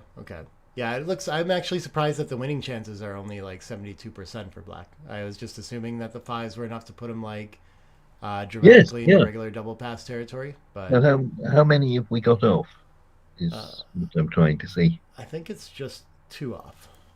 And he's going to let this go too, yeah. So he's also deceived by this position. Yeah, I don't know what it is that's so strange about this one. But understandable mistake. Yeah, it looked as though black was just going to get everything off without missing, and white was going to miss on 3s and 5s maybe. I can't remember it exactly. That's how I was seeing it too, yeah. I'm not sure why that was so different. Black had 1 less checker off though, so he was actually a roll behind. So yeah, so I think we had the 6 points, so the 3s play okay. We can play 6 to 3 and fill the gap. Okay, so where are we now? 2 away, 6 away. Yeah. Yeah, so we've got to try and catch up with Engin. So anything with some gammons would be nice. 23 and 8 looks clear. Yep.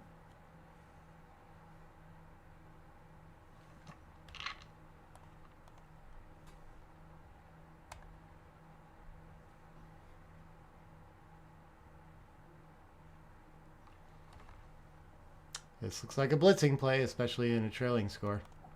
Yes. So I did see one recently where someone got distracted and wanted to play 23-13, but you've just got to play double 5 as a blitzing roll and go and do it. Right. Okay. So cubing yet? 9 in the zone. So normally I would say no against the 5 point, but at this score you've got to ask the question, I think. Yeah, for sure. I mean, at the score with more gammons present, it's definitely coming. And I think the question, I've seen George be very protective of his lead, so I actually expect him to pass this. No, it's yeah. amazing, the numbers. So if you look at the N number, it says it's 296. So it's kind of like the N is 0.3. So it's nowhere near a double. Okay, fine to take. Yeah, yeah. But I guess, yeah, so our gammons have gone up in value and his have got to 0. Yep. Not a bad follow-up. George looking for a 2 for some... Oh, 5-4 and getting 2 feet on the ground is nice. 3 feet on the ground. Yes, 3 feet down. Yeah. 3 more feet and it would be a fathom. So half a fathom down. 5-4. How does this continue? I guess, maybe not well. Yeah, maybe we're just racing now. No, but there's no way to do that without leaving shots everywhere. So maybe no. might So as I well mean, just hit loose. I can't see anything aside from 13-4 on the basis that there's no safe plays. So if you've got to leave some shots, why not try and win the gammon in the process? Yeah, I'm with you. Yeah, so it does dupe 4s, doesn't it? It leaves lots of 4s everywhere. 13-4. Oh, okay, I didn't notice that. Oh, he wants to look at the 2 hit instead. Okay. Not sure what sort of tactics he's finding with that, but last bear on the 6, usually we don't want to give that up. Must be kind of tough for distribution. The 2's going to enter and hit. The 6 probably coming out somewhere.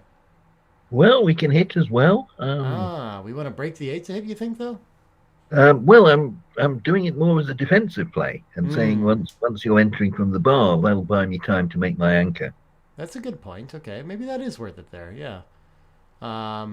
Okay, just out, though, as the favored. Keep it simple, the bot says, you know. Yep. So 3-1, we're in and we hit somewhere, 5 or 10. Mm-hmm.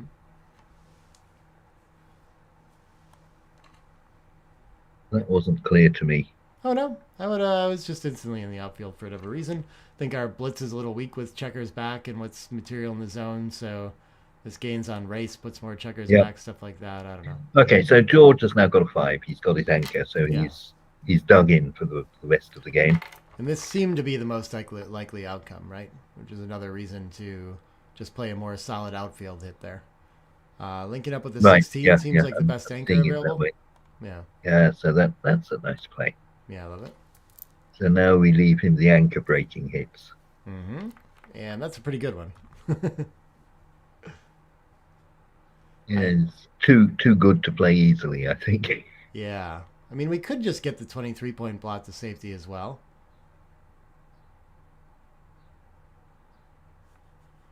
Oh, Xperia says no sound. Let me see if I see that going on here. No, we should have sound. Maybe it's you. Someone else let me know if they can't hear him either. But the 2 5s coming out, I think are going to hit for sure. And then what about safety, or do you want to make the 3-point? What do you think with the last 2? Sorry, I was just hunting around to see what was going on. So we come out with 2 5s, and whether we hit or not was the difficult bit for me. So he just made the simplest play, which can't be far from wrong. And in good shape to maybe close the match out on this game now. Yeah, so as far as he's concerned, the hitting's finished. Mm-hmm. Makes the point, but the distribution's really bad here. Actually wanted to just come down to the 8, it looks like, probably. Yeah. Very close. So that looks dubious to me. I'm staying back to get some contact. And the race is close, isn't it? I thought the race was over now, but... Yeah. And 3-1 doesn't do anything. It's really bad. This is why we couldn't afford the 3-2 from last time, so I guess we're breaking the 8 and volunteering that way. Yeah. So, I mean, White's board is far from perfect. It's not like we lose, we get gammoned and we never play again when we get hit. Yeah.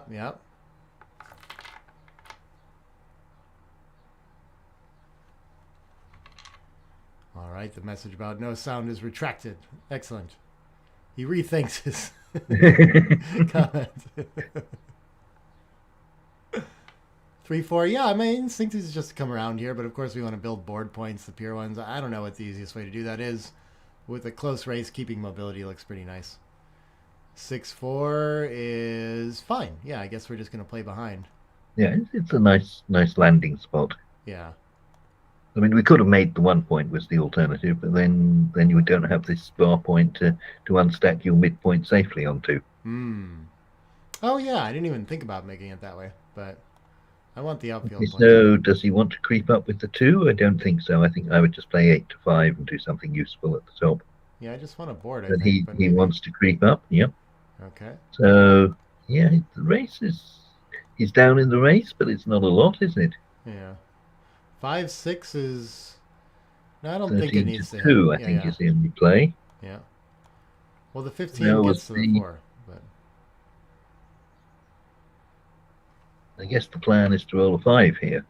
yeah, and just escape. So we're going with this, right? Why give him another game plan? And just count on our anchor to work out? So, I mean, I'm not saying it's the right plan, but it's like if you come up with the 2, you're hoping to get that guy to safety. Yeah, yeah. So Interesting. it seems inconsistent to me. Either you stay back for shots or you come forward to get safe. I can agree with that. This distribution, I don't like making the 7 with the mate ace either. Better to have the 8 there. But yes, yeah. So it's again that thing we mentioned, I think, last game. The idea that both points can't be part of the same prime. Right. And the 6 away from the 2 point is a point that you want to make as well. So Yes, yeah. So when you get squeezed and you get difficult 6s, they go to a good place. All right, but now we've made the 5 point, which is a nice improvement. I guess just 8 to or 7 to 6. It's probably the best ace we have available. Yeah, it's clear, I think. So I'm just trying to catch up what's going on. So as Engin, we don't care being gammon, so maybe that's why I like this idea of staying back before. So 3-1. Let's see if we can do this hitting or not is a choice. We're not forced to hit. Wow, and he chooses to hit. I'm surprised that he wants to go through that with the racing lead and risk being sent back against a 4-point board. Yeah. Yeah, so it's not checkers. It's not a case you get huffed if you don't hit. This 4 is not so good along with the hit. Okay, so should we offer him the opportunity to roll again? Yeah. Yeah, I guess we have to play 13 and 9 with it. Is that better than slotting? I'm not sure. Yeah. So okay. I mean, pretty close. Our gammon cost is 0. That we can play boldly. Oh yeah, true. Okay, brings the value of that up a little bit. But George performing from the bar, hits and hops out. Trying to check on how the sets play. 2s get there. 5-1 Yeah, so Engin, I think the flaw in his game has been that he stayed on the bar too much. So that's what he should be practicing at home. Yeah. Getting in from the bar is going to help his game a lot. Right, so 6-2. Do we just move the straggler around? Probably. Doesn't really reduce shots necessarily or anything, you know, and we would like to take the opportunity while on the bar to clear some points, but I don't know. This seems like the most progress toward home. Yeah, so the points, the back point is 6 away from him, so we want to clear it, but we don't have a good 6. So how about we start to do it now? Well, you don't have a good 6. That's what I'm saying. I guess you've got to play 13-7 with your 6. Then choose what to do with the 5. Yeah, so 15-10 is what I was thinking of. But yeah, so yeah. It's. I think you're right, but I was thinking it's 2 blots. There's a bit of a downside there, isn't it? Yeah, so a little too big. It's 1, 3, 4, 6. 10-5, a little bit more prudent. Okay.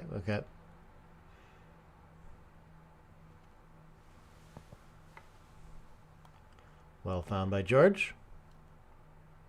So Engin's got to come in, otherwise we're going to miss out on a lot of entertainment. No such luck.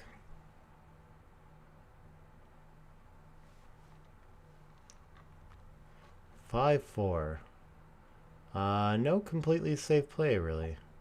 Right. So now I would make your big play in 15-6. So the spare on the 6 I think is important for finishing the game off. Yeah. Okay. So what does it go? 13-8-3. I feel like I would have too for the distribution, but he finds something much safer. And I guess this attacks the 2-point blot pretty well too, so I don't know. I can see some merit in it, but I would have been tricked a couple times already.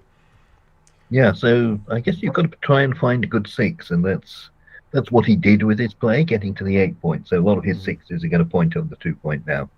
But he's managed to find one of the ones that doesn't. Well, it does if he wants to, but I'm not sure I'd recommend it. Yeah. Oh, wow. So this is wild. So now I was going to say Engin's got to double, but he's done it already. Yeah. But But I think he is kind of forced to do this instead of like volunteering the shots outside. Like he's starting to need the upside of maybe getting to make that point as things get really impure. Double sixes is awkward. Yeah, so it doesn't cover, loses all his timing, and buries a couple of checkers. But aside from that, it's fine. Right. As long as he's not hit with the 2, he's doing great.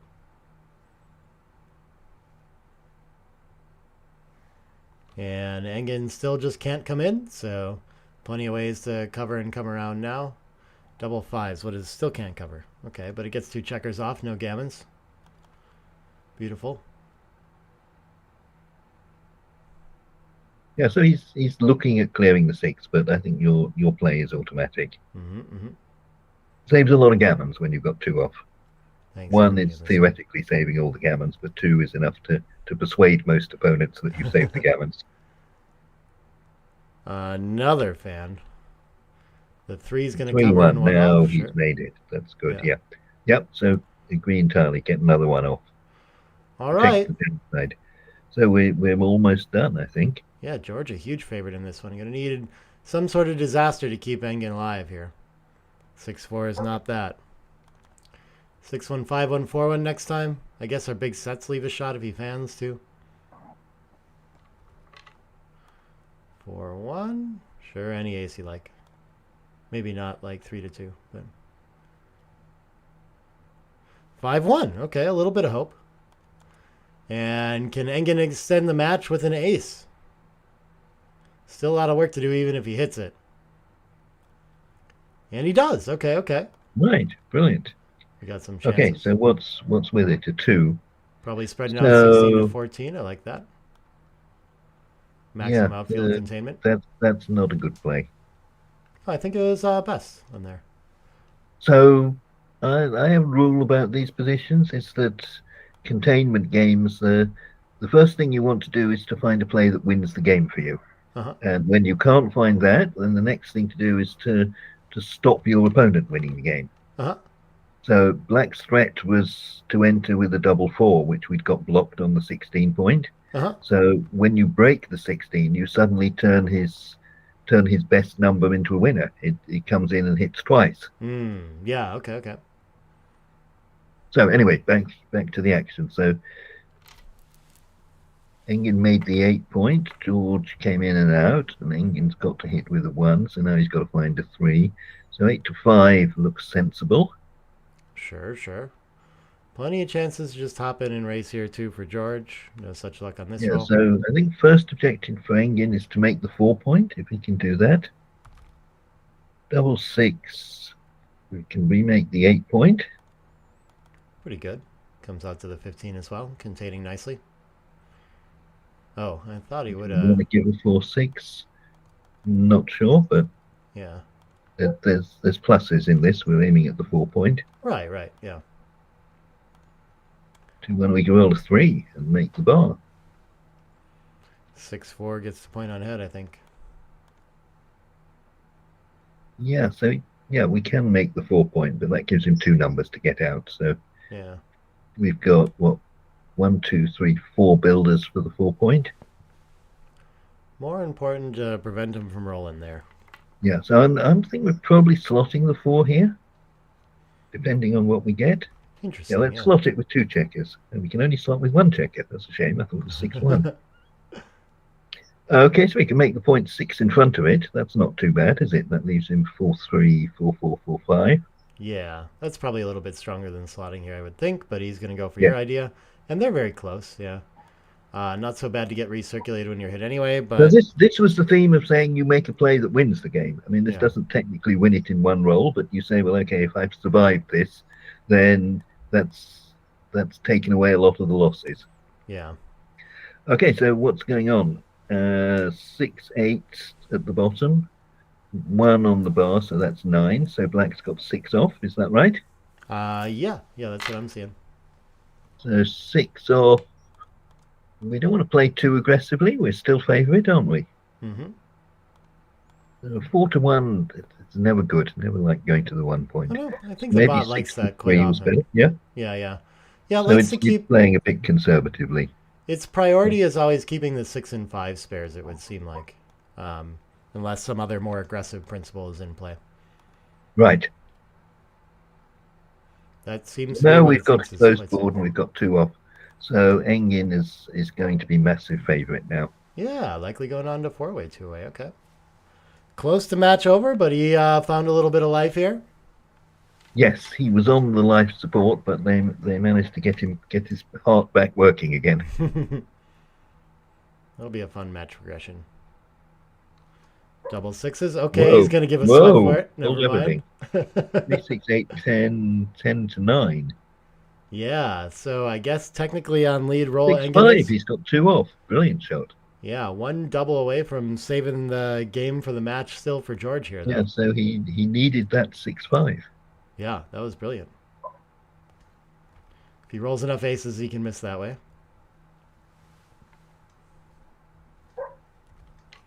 Best to George to just do the work himself, though. There's another ace, though. Engin trying to help out. Keep it interesting. 5-4, no set. And 6-5, okay, just one chance for George here. Any set'll do. And 4-5, no such luck. Okay, going on to 4-way, 2-way as we thought, Well, as we knew. Right. Yeah. Yes. Now that was a very close shave. Yeah, it was a nice sweat there. We'll see if we get any fun opening cubes here too. I've been studying those just every 3-away or every third roll scenario where we have cubes where you wouldn't expect it. Yeah, so this rule I was quoting to you, Seb, came up with the idea that when your opponent breaks his anchor, his 24-point anchor, that's what introduces the volatility. Mhm. So it's not saying it's wrong to break the anchor at any stage, but it's kind of a red flag to say the trailer's got to double when there's blots in front of him. Yeah. Just the idea that things like the 3-3 or the 5-5 just is kind of like your opponent might never play again. Yep. So no cubes available Okay, on the so second roll. what's happened? George is the leader, so he's played safe, is good, and Engin's made the 5-point. If George manages to do nothing, then we could have a cube here. I don't think this is enough being down in the race, but we do have the much better board. It's not like unreasonable. Yeah, it is right there. 3-1 is just that strong against us, but yeah. So yeah, you see what I mean? You've got 4-4, 6 here as brilliant shots. Yeah. So he's got the 5-5, has he? And that's the big market loss after a fan, should we say? Oh, he should just make the 3 there, though. Very interesting. Just play positionally. I guess does it have to do with? Yeah. So this one it's kind of like he's seriously overshot if black fans. Yeah, but can he afford to play Has out he so actually good? played it? Oh, and I see he's made the play and then George fanned. Yeah. So he's doubling. So I think black needs to be committed if he takes this. Wow, he does though. 1.8 it says, right? Yeah. Yeah, and So like Chris Gray sent me one where someone made a mistake much bigger than this. okay, this is a take for money, I guess. Yeah, this is quite interesting though. After so much like conservative cube play, I'm surprised that he wants to get in on this one with such a high gammon threat when it works.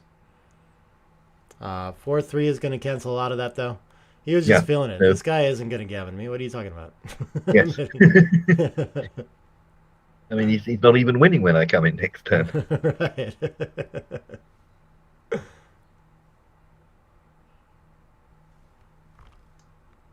All right. Establishes the anchor and the 9-point. 9-point not so good here, but I guess still worth So it. Engin stayed on the bar against a 2-point board. This isn't fair. Yeah. George came in against a 4-point board, and Engin stayed out on a 2-point board. He has been dancing That's a lot not this what match. the laws of probability say. Struggling with the dice rolling. Maybe we just bring 2 up to the higher points. Well, he's all in again, isn't he? So he's got to play wide open. Yeah, how is wide open? I was thinking of 20 and 11, but maybe that's too big. I'm certainly not dismissing your play by any stretch of the imagination. The 18 seems fine here too. Okay, that is best. Yeah, I was thinking of 20 and 21 for whatever reason. I don't know. They're all similar. I was trying to rule out the 23 and 8 kind of play. Right. Okay, so 5. His plan is to play a reasonable, sensible game. Yeah, close enough in the race that I'm not sure he wants to be hit there, but sure. We'll see if George wants to hit it too. Well, I mean, if he's not hitting, what else is he doing? Leaving shots, yeah. Oh, he's going to hit on the ace instead. Okay. Finds a more conservative version of the hit. Yeah, I like him. I'd like to hang on to the 18 points. You feel like that you're probably going to get 2 games in this match when you're holding the 18 point. Mm-hmm, mm-hmm.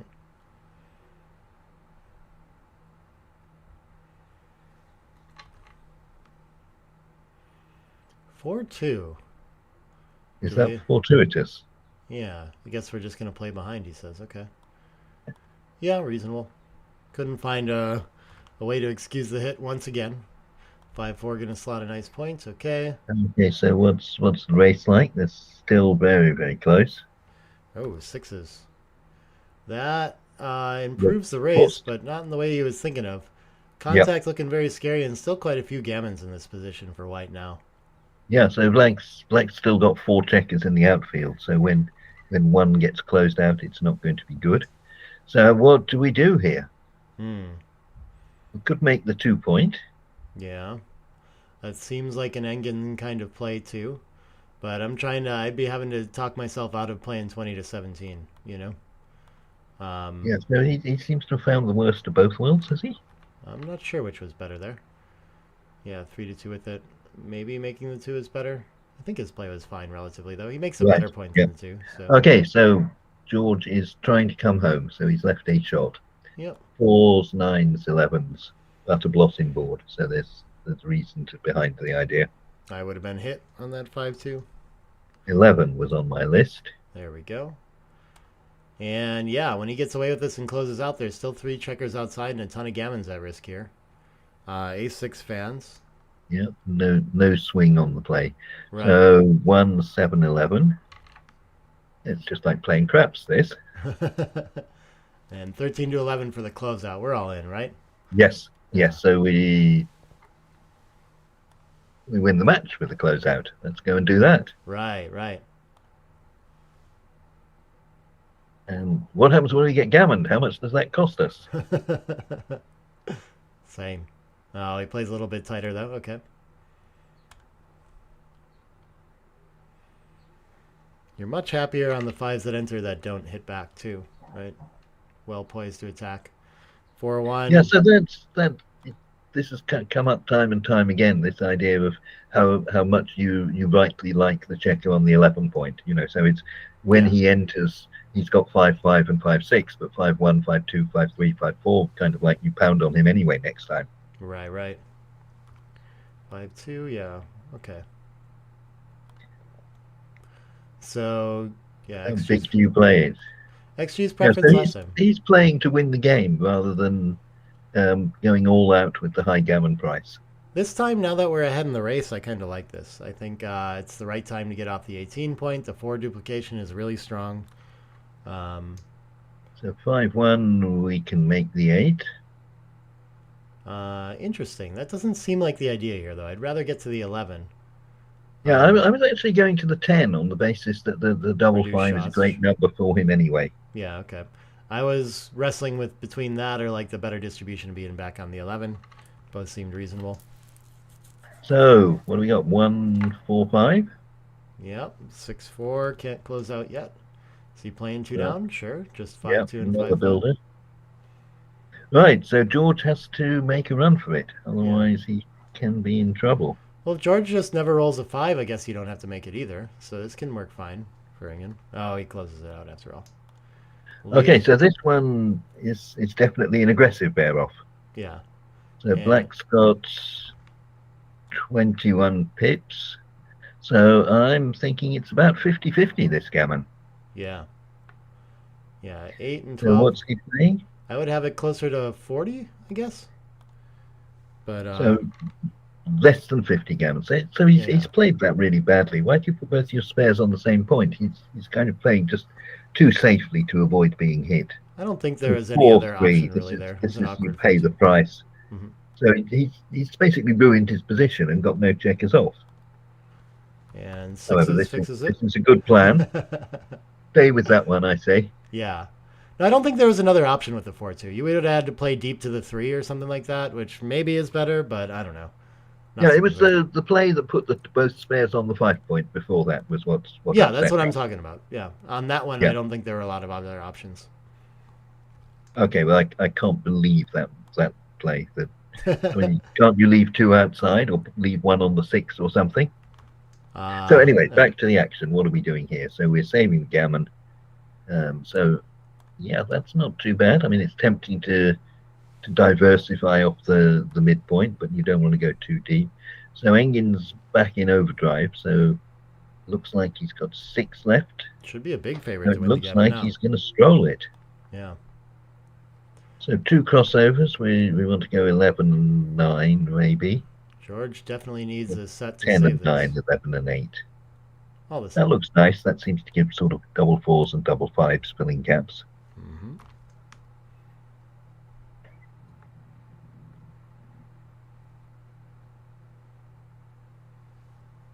Six, 3. So how did this happen? I thought George was just winning this routinely, and suddenly the game was lost. Right, the match is lost even. Why does he want to waste pips here? Can this be best? Maybe it saves some big set. He's got to look at doubles, so he's trying to get double 4 working for him somehow. I think. Okay. That's his plan. Okay. Yeah, that's probably right. What's he got? He's got 3s, 4s, 5s. Yeah, no 2s. 3-2. Okay, and he's going to lose a gammon on that one. That's tough. Punished by the aggressive take there, and that means that Engin's going to move on to the semifinals. Of, so there is some justice, as you say, that the take was, the computer wasn't wildly enthusiastic about that. Yeah. Well, cool. We should hop to break real quick so that I can figure out when the next match is coming up. Yeah, surely. And we got more backgammon coming, everybody. Thanks so much for tuning in. Be back soon.